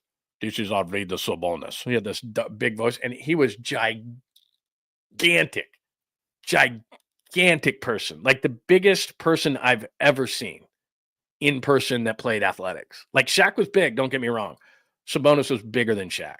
I mean, it was in person, just a ridiculously large man. Let's see. Playoffs all about adjustments, and young teams seem to struggle in a 7-gamer. That's all I'm saying is it's the youth and how fast you can grow up in a series versus what the Warriors already know. But the only thing about it is that when it comes to the Warriors, they can do it for a series. Can they do it for a series and a series and a series and a series with their age? That's the only thing I would ask. What time is it? 10:22. You said at 10:17. There I am. Was I talking about money again? Did I do it? What did I talk about? What was I talking about with money? What was I talking about it with? Was it Kaminga that I talked about with his new contract? I get you, but the NBA is so hit and miss. I don't think their track record is any worse than others, especially with having a high draft pick. Let's see here. I'll have Kate on. Kate's great. And talk some Sixers and playoffs and all that kind of stuff. What an awful year they've had. Awful year. By the way, speaking of collaborations, if you did not hear earlier, I'll finish up the show shortly, maybe at about 10:30. We've had a great show today and so many new people in the room today that I can't thank you enough for all showing up today. 8 a.m. Pacific is what we do Monday through Friday. Saturdays, 10 a.m. Have those alerts on for as needed because throughout the day we will jump on. But today have your alerts on because around 1 o'clock, I've talked to Tom's producer, Ogden, so I don't know exactly, but around 1 o'clock, I'll be on the Tom Tolbert show today, and we'll discuss all about free agency and all those kind of things. And he'll tell me about Steve Young because he was in Steve Young's backyard, and they recorded a show/podcast with Steve yesterday at his house. So we're going to talk about that a lot with Tom today at 1 o'clock on the Tom Tolbert show, which is part of the Bay Area Sports Collective, which is why you should please subscribe over there, as well as John Lund Unleashed here. Good morning, James. And I don't even care that you're late, bro. I think it's totally cool. And I love that avatar, by the way. I don't know how good the Giants are going to be, but the park, man, I can't wait to go to the park, and I will see you all on opening day. Good morning, Job. Happy hump day to you all. Happy hump day to you. Tremendous. Great to see you. I would agree with this, and I haven't seen you before, I don't think, Robert Phoenix, the 11th. Careful about picking and choosing letters with Kaminga's word jumble. Oh, I love it, man. Let's see here. Yeah, there we go. Now we're talking about a draft. I'm not talking numbers. This was 86, right? Is this 86? Roberts, Rathman, McKyer, Taylor, Haley, Wallace, Fagan, Griffin. Was that 86? Oh my God. That might be the best one. My goodness, man. Oh, you're talking about my wife? Yeah, I think they use a term, you outkicked her coverage. I definitely outkicked my coverage. But as you can see, I've got a great personality. Let's see here. Michael Jordan was in the front office of the Wiz and an owner of the Hornets, and they sucked. Yeah, I tell you this all the time, man. Front office guys, and it's funny. I asked this of Bobby Knight in college years ago. The Utah State head basketball coach was an assistant at Indiana. He wasn't there very long, but he brought in Bobby Knight one day to speak to all of us aspiring journalists and writers. And I asked Bobby Knight, I said, why are really good players not really good coaches? And he said, because when he was in high school, he was like the star of the team. Then he went to Army and he kind of wasn't very good. And so he had the experience of being the best player all the way down to the 12th man and a guy barely on the team. So he could kind of relate to everybody on the team. Whereas, and again, there are exceptions to this rule, don't get me wrong. But whereas really good players as head coaches in any sport, they can't relate a lot of times. And I'll use basketball the example because you're sitting there like Magic Johnson wasn't a very good head coach. Larry Bird was, okay. But you look at superstar guys and they're like, why can't you see that? It's like, I can't see the game like you see the game. Like a superstar has always been a superstar. So why, can't you see that? No, I can't. I'm the 10th guy. I don't see I can't process and see the game like you see it. And so Bobby Knight told me that he knew what it was like to be the star. And he knew what it was like to be the last guy on the bench. And it kind of ran the gamut. And so you see lots of guys like Kyle Shanahan's a great example. He played wide receiver at Texas. He wasn't great, but he grew up in the coaching realm. And so, he kind of knows what it's like, to be in a lot of different spots. And a lot of guys, when they're just great, they expect you to see the game, process the game, know the game like they do. And you're sitting there looking at the guy going, dude, I'm not you. I'm not Magic Johnson. I don't have eyes in the back of my head. So a lot of times these coaches get frustrated because these players that they're coaching don't see the game and will never see the game in the way that they see it. So they're not always great at it. Oh, Kate Upton. Yeah, that's a great call right there. Yeah, Pine Needle, thank you. Sorry, I was confused, but you've set me straight. How could I not think of Kate Upton? Yeah, that's a good call. Maybe on opening day or something, or maybe she'll be on because I'll be down at a lot of Giants games. Once Giants season starts, I'll go down and make sure that I make my presence known. Same with Warriors playoff games and everything. We're planning to have a bunch of great interviews because if they won't come to us, we'll go to them. So yeah, absolutely. This is a great question. Here's what I think Lost Crew won is that he is from the state of Washington, Yakima. If you know Washington at all, Eastern Washington, went to Eastern Washington University with the red turf. And a lot of people are thinking that if he is released, that he'll become a Seattle Seahawk because they just obviously traded DK Metcalf. They released Tyler Lockett.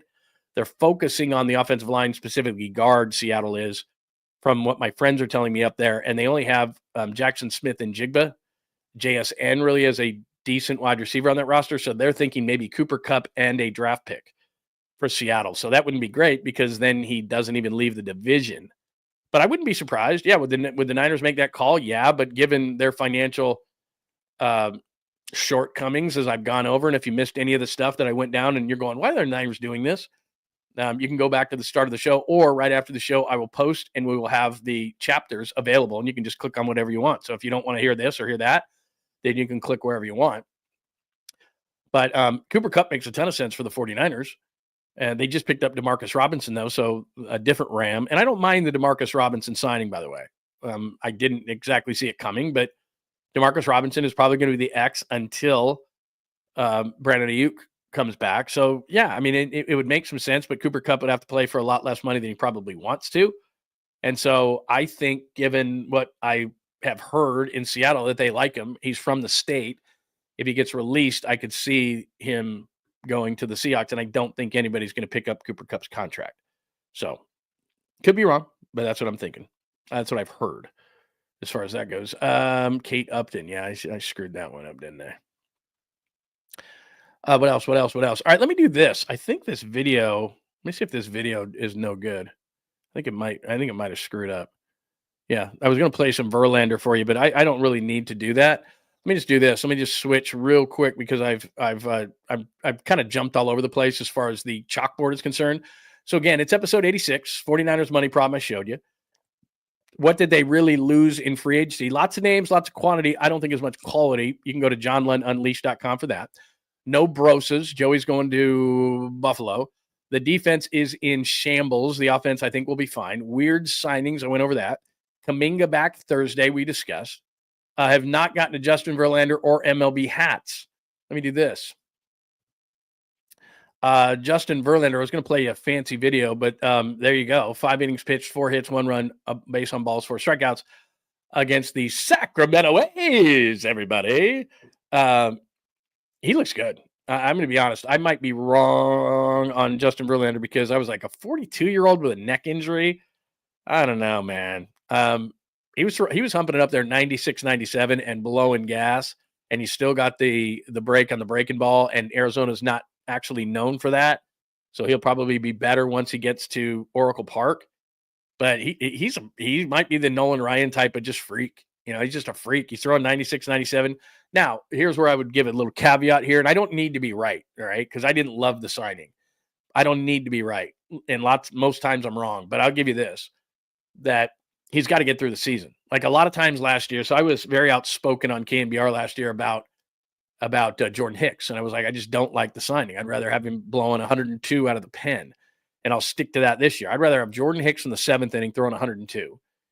And I'd rather have Ryan Walker at the end of the whole thing and Camilo Duvall in the 8th inning blowing 100. And I think you're playing 6-inning games at that point. You got gas coming out of the pen, which, you know, everybody loves that. So you got 3 guys that are just nasty, 7, 8, 9, and you're playing 6-inning games. I'd love that. So last year I just said, look, I don't think Jordan Hicks at 4-44 is a good starting situation. Now he came out of the gate last year in his first 10 or 12 starts. It was money. He had like ERA like in the high 1s, and everybody's hitting me. You're stupid. You're stupid. You're an idiot. What do you think? What about him now? Blah, blah, blah. But everybody I came back to in a very cordial and mature fashion, I think, maybe, probably not. But I said back to them, look, all due respect, totally get it. I look like I'm in the wrong, but I'm saying, look, a starting pitcher is an entire season. So when they hit me up like a month into the season, 6 weeks into the season, I said, we'll see. And what did he do? He was 5 and fly every single time. He started to get tired. He was an average pitcher at best by the end of the season, and I didn't like it. And 5 and fly means that you're putting too much pressure on your bullpen constantly. So last year, with only Webb giving him major innings, and for the most part, and he got things together a little bit, but Blake Snell's not giving you a lot of innings. Robbie Ray, when he came back, isn't. You know, everybody's 5 and fly in that rotation, which is putting an undue amount of pressure on your bullpen, and the bullpen got tired last year. Well, I think that with Hicks, he's going to be 5 and fly again. He could get off to a good start, but I think that they've got 5 better starters, and I'd put Hicks in the bullpen and make it a 7, 8, 9. Now, my whole point in that is that at the beginning of the season, I was getting a bunch of grief for Hicks. And like I said, everybody's due their opinion. I don't have to be right. I'd rather have the guy be good than me be right. And so the same thing happened with Verlander. I was like, I don't know. I don't love this.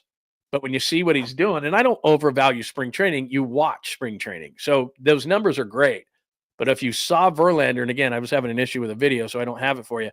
But suffice to say that he's blowing it up there at like 96 and 97, and then he's throwing nasty sliders in the dirt the dudes are chasing. Now, again, I don't know if that's number 84, who's an A-ball guy. I don't know. But he looked good. His stuff was snapping, and his fastball was in the 96, 97 range. So can he sustain that over a long period of time? I don't know that he can give you 30 starts, but let's just say Verlander can even give you 25 at that kind of stuff. And I was wrong, and that's good for the Giants.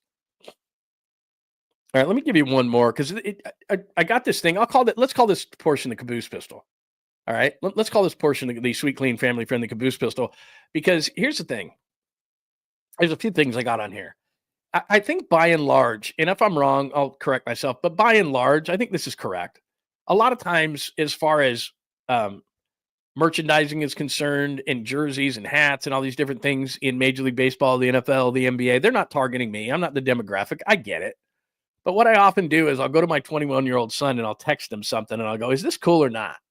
I don't get this, and I think it's atrocious and ugly, but maybe you think it's good. And 9 times out of 10, he'll go back to me and he'll go, Dad, yeah, that's terrible. It's awful. You're right. So that's one thing. I think that sports in general, when they try to come up with new stuff, they do generally a terrible job. But then it's one thing to do a terrible job. It's a totally another thing to do like stupid stuff and nobody catches it. Like, I don't know how nobody catches this stuff. So this has already been pulled off the shelves, and this is not new, but like, I don't know how you market that.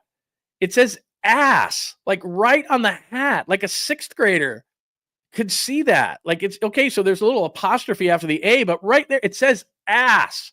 Like, how does that pass anybody? Like, seriously, is the editor for that hat Stevie Wonder? Like, what? Hey, is this cool to send out? Ass. Yep. Looks good to me. Let's send it out. And it made it about 5 minutes. And everybody on social media was like, that hat says ass.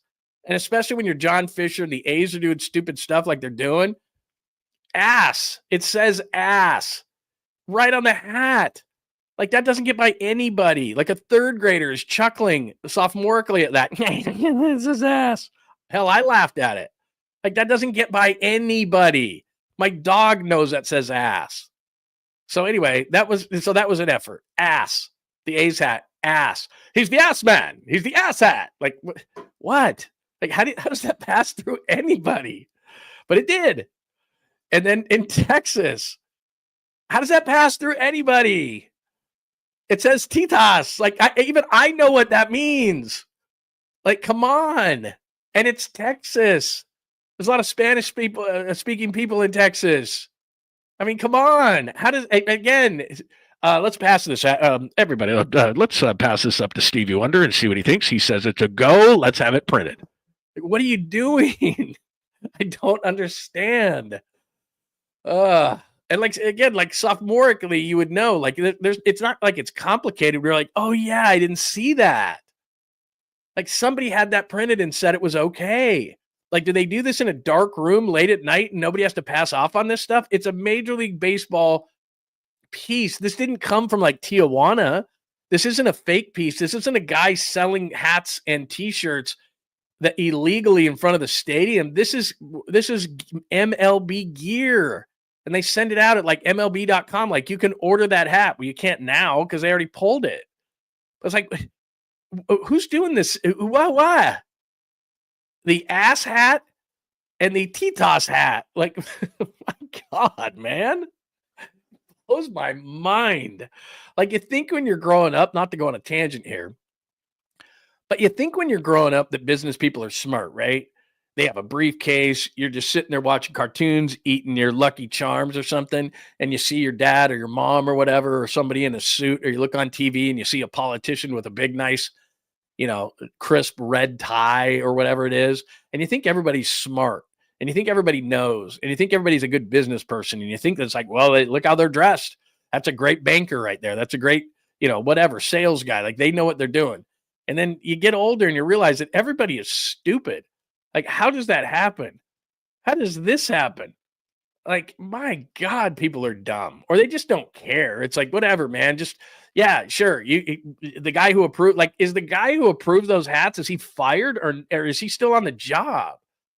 Like, my God, man, if anybody did their job to the level that of ass hat or Titas hat, man, I'm exactly. The hat says, those two hats say tits and ass. I mean, the TA hats. And somebody approved it. And I'm not, look, it's funny. Like, it's not like it offends me. I'm not offended in any way, shape, or form. But I mean, it's like I said, I had this illusion growing up that business people were smart because they wore a suit and they went to an office. And like, it's like, well, they know. And I'm just like, what are you doing? My God, man. The tits and ass hat. Yeah, exactly. The ass hat. I'm an ass hat. I'm the ass man. I mean, my God, what is going on? Who's approving these things? Seriously, they're like a dog. Bark yes, bark once for yes, Scooby-Doo. Oh, okay, it's good to go. Jeez, you are describing the owner. There's no doubt. When it comes to the A's, you're describing the owner. But for the love of God, man, I'm just like, yeah, the same thing. Sorry, I don't have the Angels hat up there too, but yeah, they basically Anaheim Anals. I mean, it's just like, what in the hell, bro? Oh man. Oh, by the way, I have great news, and I am so happy you are here, 5950. Try your old handle, because yesterday we were going through things with a fine-tooth comb. We were working on some things on the inner workings of John Lund Unleashed on YouTube, and I saw your name on a list, which I don't know how it got there, because like I said, I don't block anybody. Everybody can have their opinion, and it's not going to piss me off. And the people in the room, in this great community that we have formed, will eventually rat you out and you'll be gone, because it's a cool community. We all hang out. Everybody's got an opinion. We have fun every single day. But I saw your name for some weird reason on a list that I didn't understand, but I took it off of it. And we have different people working on the channel and all this sort of stuff. I've given people, the ability to work on the channel. So maybe it just accidentally happened. But I saw your name, your old name, your 84 on a list, and I took it off. So you might be able to get back on. It doesn't matter if you want to just be 5950, that's fine. But just for my edification, and so that I'm not going, how did that happen? Because you and I have actually off the air emailed each other or texted each other and said, I don't understand what's going on. So you had to actually make up a new name. You were new era 84, and now you're 5950. But I think that if you wanted to be 84, you could be again. I could be wrong, but will you just double check that for me and try that in here? Because I think it's crazy that you got knocked out, but I don't block anybody. So see, I told you, bro. I thought I fixed it. So there you go. Rock and New Era is back. So you can be whatever you want. You can be whoever you want. It's up to you. But I thought I fixed it yesterday, and I meant to tell you that, and I just saw you. So I apologize. I don't know how you got on this weird list, but anybody who was on it, there was like 4 people on it. I was like, what is this? And it didn't say it was a blocked list. It just said, I don't know, it was some weird thing. But anyway, so I got you off of it. I saw your name on it. I'm like, how did he get on this thing? Because like I said, there's a bunch of people working on the inner workings of the channel, and I don't know anything about it. And some of the things I don't even work with. So that's I'm happy. If you want to use that one, that's awesome. So there you go. Do I have anything else today? No. Oh yeah. This is kind of a weird thing. I don't know that I'm ever going to fly Southwest again, because it's not like it's the greatest airline, but you do it because you get, because it's cheaper. And even though, isn't that stupid? Hey, I'm going to fly and put my life at risk and get into an airplane, and because it's $10 cheaper at Southwest, but now they're going to charge you for bags. So it's like, dude, bags fly free, bro. Bags fly free. What? So now they're not going to have the cattle. I don't think they're going to have the cattle call anymore, where it's like ABCs. I think you're going to be assigned, right? Isn't that true? And then now they're going to start charging you for bags. So it's like, I might as well just go to a regular airline, because I thought Southwest was like considered a discount airline, which again is pretty stupid if you're going to put your life on the line. But anyway, they're going to start charging for bags. Screw you guys, man. Screw you guys. Real quick, if you work for Southwest, I'm sorry. Real quick, I'm going to be on with Tom Tolbert at 1:00 today. So if you want to click on that QR code right there on your screen, if you're on Apple or Spotify, listen to the podcast, you're like, what in the hell, Lund? What are you doing? But if you are watching on YouTube, if you are watching on X, if you are watching on Instagram, if you're on John Lund Unleashed, if you're watching on Facebook, click on that right now, and you can make yourself a subscriber at Bay Area Sports Collective. Please put those alerts on, because I never know when Tolbert show is going to be on. So make sure you hit that, and then you'll know. And he was in Steve Young's backyard, so I don't know when they're going to play that. And then the other part of it is Tom and I are going to do the show together today at around 1:00. So if you click on that right there, you can subscribe to Bay Area Sports Collective. Take that away in 3, 2, 1. Boom. All right, that's today. I think we have hit everything today. Let me make sure I hit up on the comments one more time so that we can say hello, or if anybody's new. Yeah, so they're doing the boarding line. That's what made them unique, right? A little bit cheaper boarding line bags, and now they're not going to be. So I'm not going to put my life in your hands. Hell with it, and go somewhere else. Yeah. So there you go. So I hope I made your day on that whole thing. I don't know how you got on that list. I promise you, because I honestly I don't block anybody, and I don't think it was actually a blocking. It was just weird. I don't know what the heck happened. Hi, John Joseph. Good to see you. I read the spelled line. Really? A Neil. That's just a guy go, come on. It's like a guy who has a name of Boner. It's like Bonner, and he calls himself Bonner. No, like the old NBA player, his name was Anthony Bonner. It's like, dude, your name's Anthony Boner, but we're just not going to call you that because it just makes everybody uncomfortable if I have to call you that. It's not any good. Yeah. Let's see. Yeah, that was the other Angels. Yeah, the Angels hat. I didn't pop that one up there, but it's like, what's going on in the AL West? Like, you have the ass team, you have the anal team, and you have the T-toss team. Like, what is going on? Just Major League Baseball right now. Just, it's like, who's checking these hats, man? I mean, especially all the hats are bad, but like the A's hat says ass right on it. So if you had like a fourth grader, he would start chuckling and you'd be like, what? Like, I don't know how that gets by anybody. It can't get by anybody. It's just silly, man. Unbelievable. Anyway, all right. Let's say goodbye for now. It was an awesome day to have everybody in. We had a tremendous amount of new people. Again, I want to pop this up because we did so much negative on the numbers and oh my God, and look at all the cap hits and look at all the go back and watch that. And I'm going to put the chapters up. So if you want to listen to some of that stuff, you can. But thanks to Azul, and thank you for the donation today. Kyle and John took a 2-14 team, rebuilt it, got to the Super Bowl after Jimmy exploded his knee. They did it again, even though they didn't win. I trust this front office. So maybe a lot of people are in the minority on that, but they did, and they put themselves in a position to, you better nail the draft. This better be an 86 draft or an 81 draft or what was it, 2007 draft with Staley and Willis or a 2011 draft with Alden Smith and all that kind of stuff. So that's what they got to do, man. I mean, it's just, they got to nail this whole thing. So that's what the whole deal is. Yeah, I don't know about that one, Mike, where the giant City Connects are, because I know they did away with the City Connects, the creamsicles that everybody liked, but they only liked them because they won. They actually weren't an attractive thing, I didn't think. But again, I'm not the best. Look at me. Do you think I know fashion? I mean, I'm only wearing the smiley hat, by the way, because I knew I was going to bring some negative information to the show today with all the numbers and the dead cap and all that kind of stuff. So I wore a smiley hat. I mean, that's the extent of my style. So I'm not going to sit here and tell you I'm like a fashionista. I'm not trying to be that. So anyway, all right. Before we get out of here, remember, please support our great sponsors, including 𝐟𝐸𝐵𝐿 Cosmetic Surgery and Laser Center. Dr. 𝐟𝐸𝐵𝐿, Dr. Jeffrey 𝐟𝐸𝐵𝐿 is the best.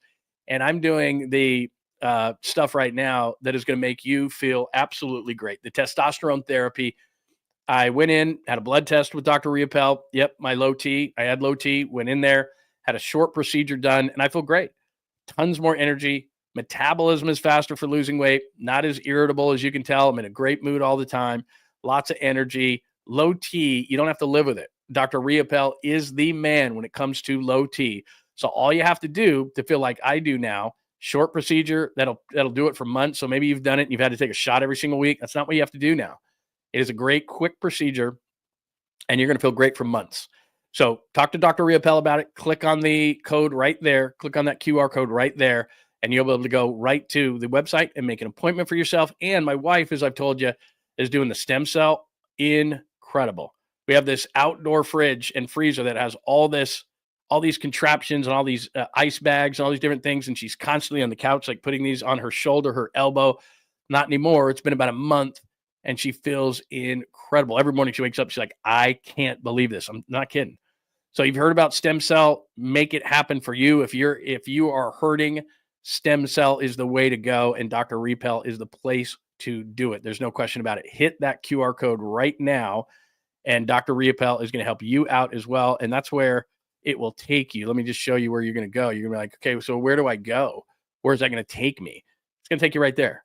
It's going to take you to 𝐟𝐸𝐿cosmetic.com. You see right there. And you can check out those procedures, and there's tons of them. There's all sorts of stuff right there. It says request consultation. You do it right there. And there's all sorts of great treatments beyond even what I'm telling you about. See all these great treatments he can do. So there's all these things you can do beyond what I'm telling you about, but check it out. 𝐷𝐸𝐵Lcosmetic.com. Fine sponsor of the program, Dr. Jeffrey 𝐸𝐵L and the whole crew. And right there is your QR code.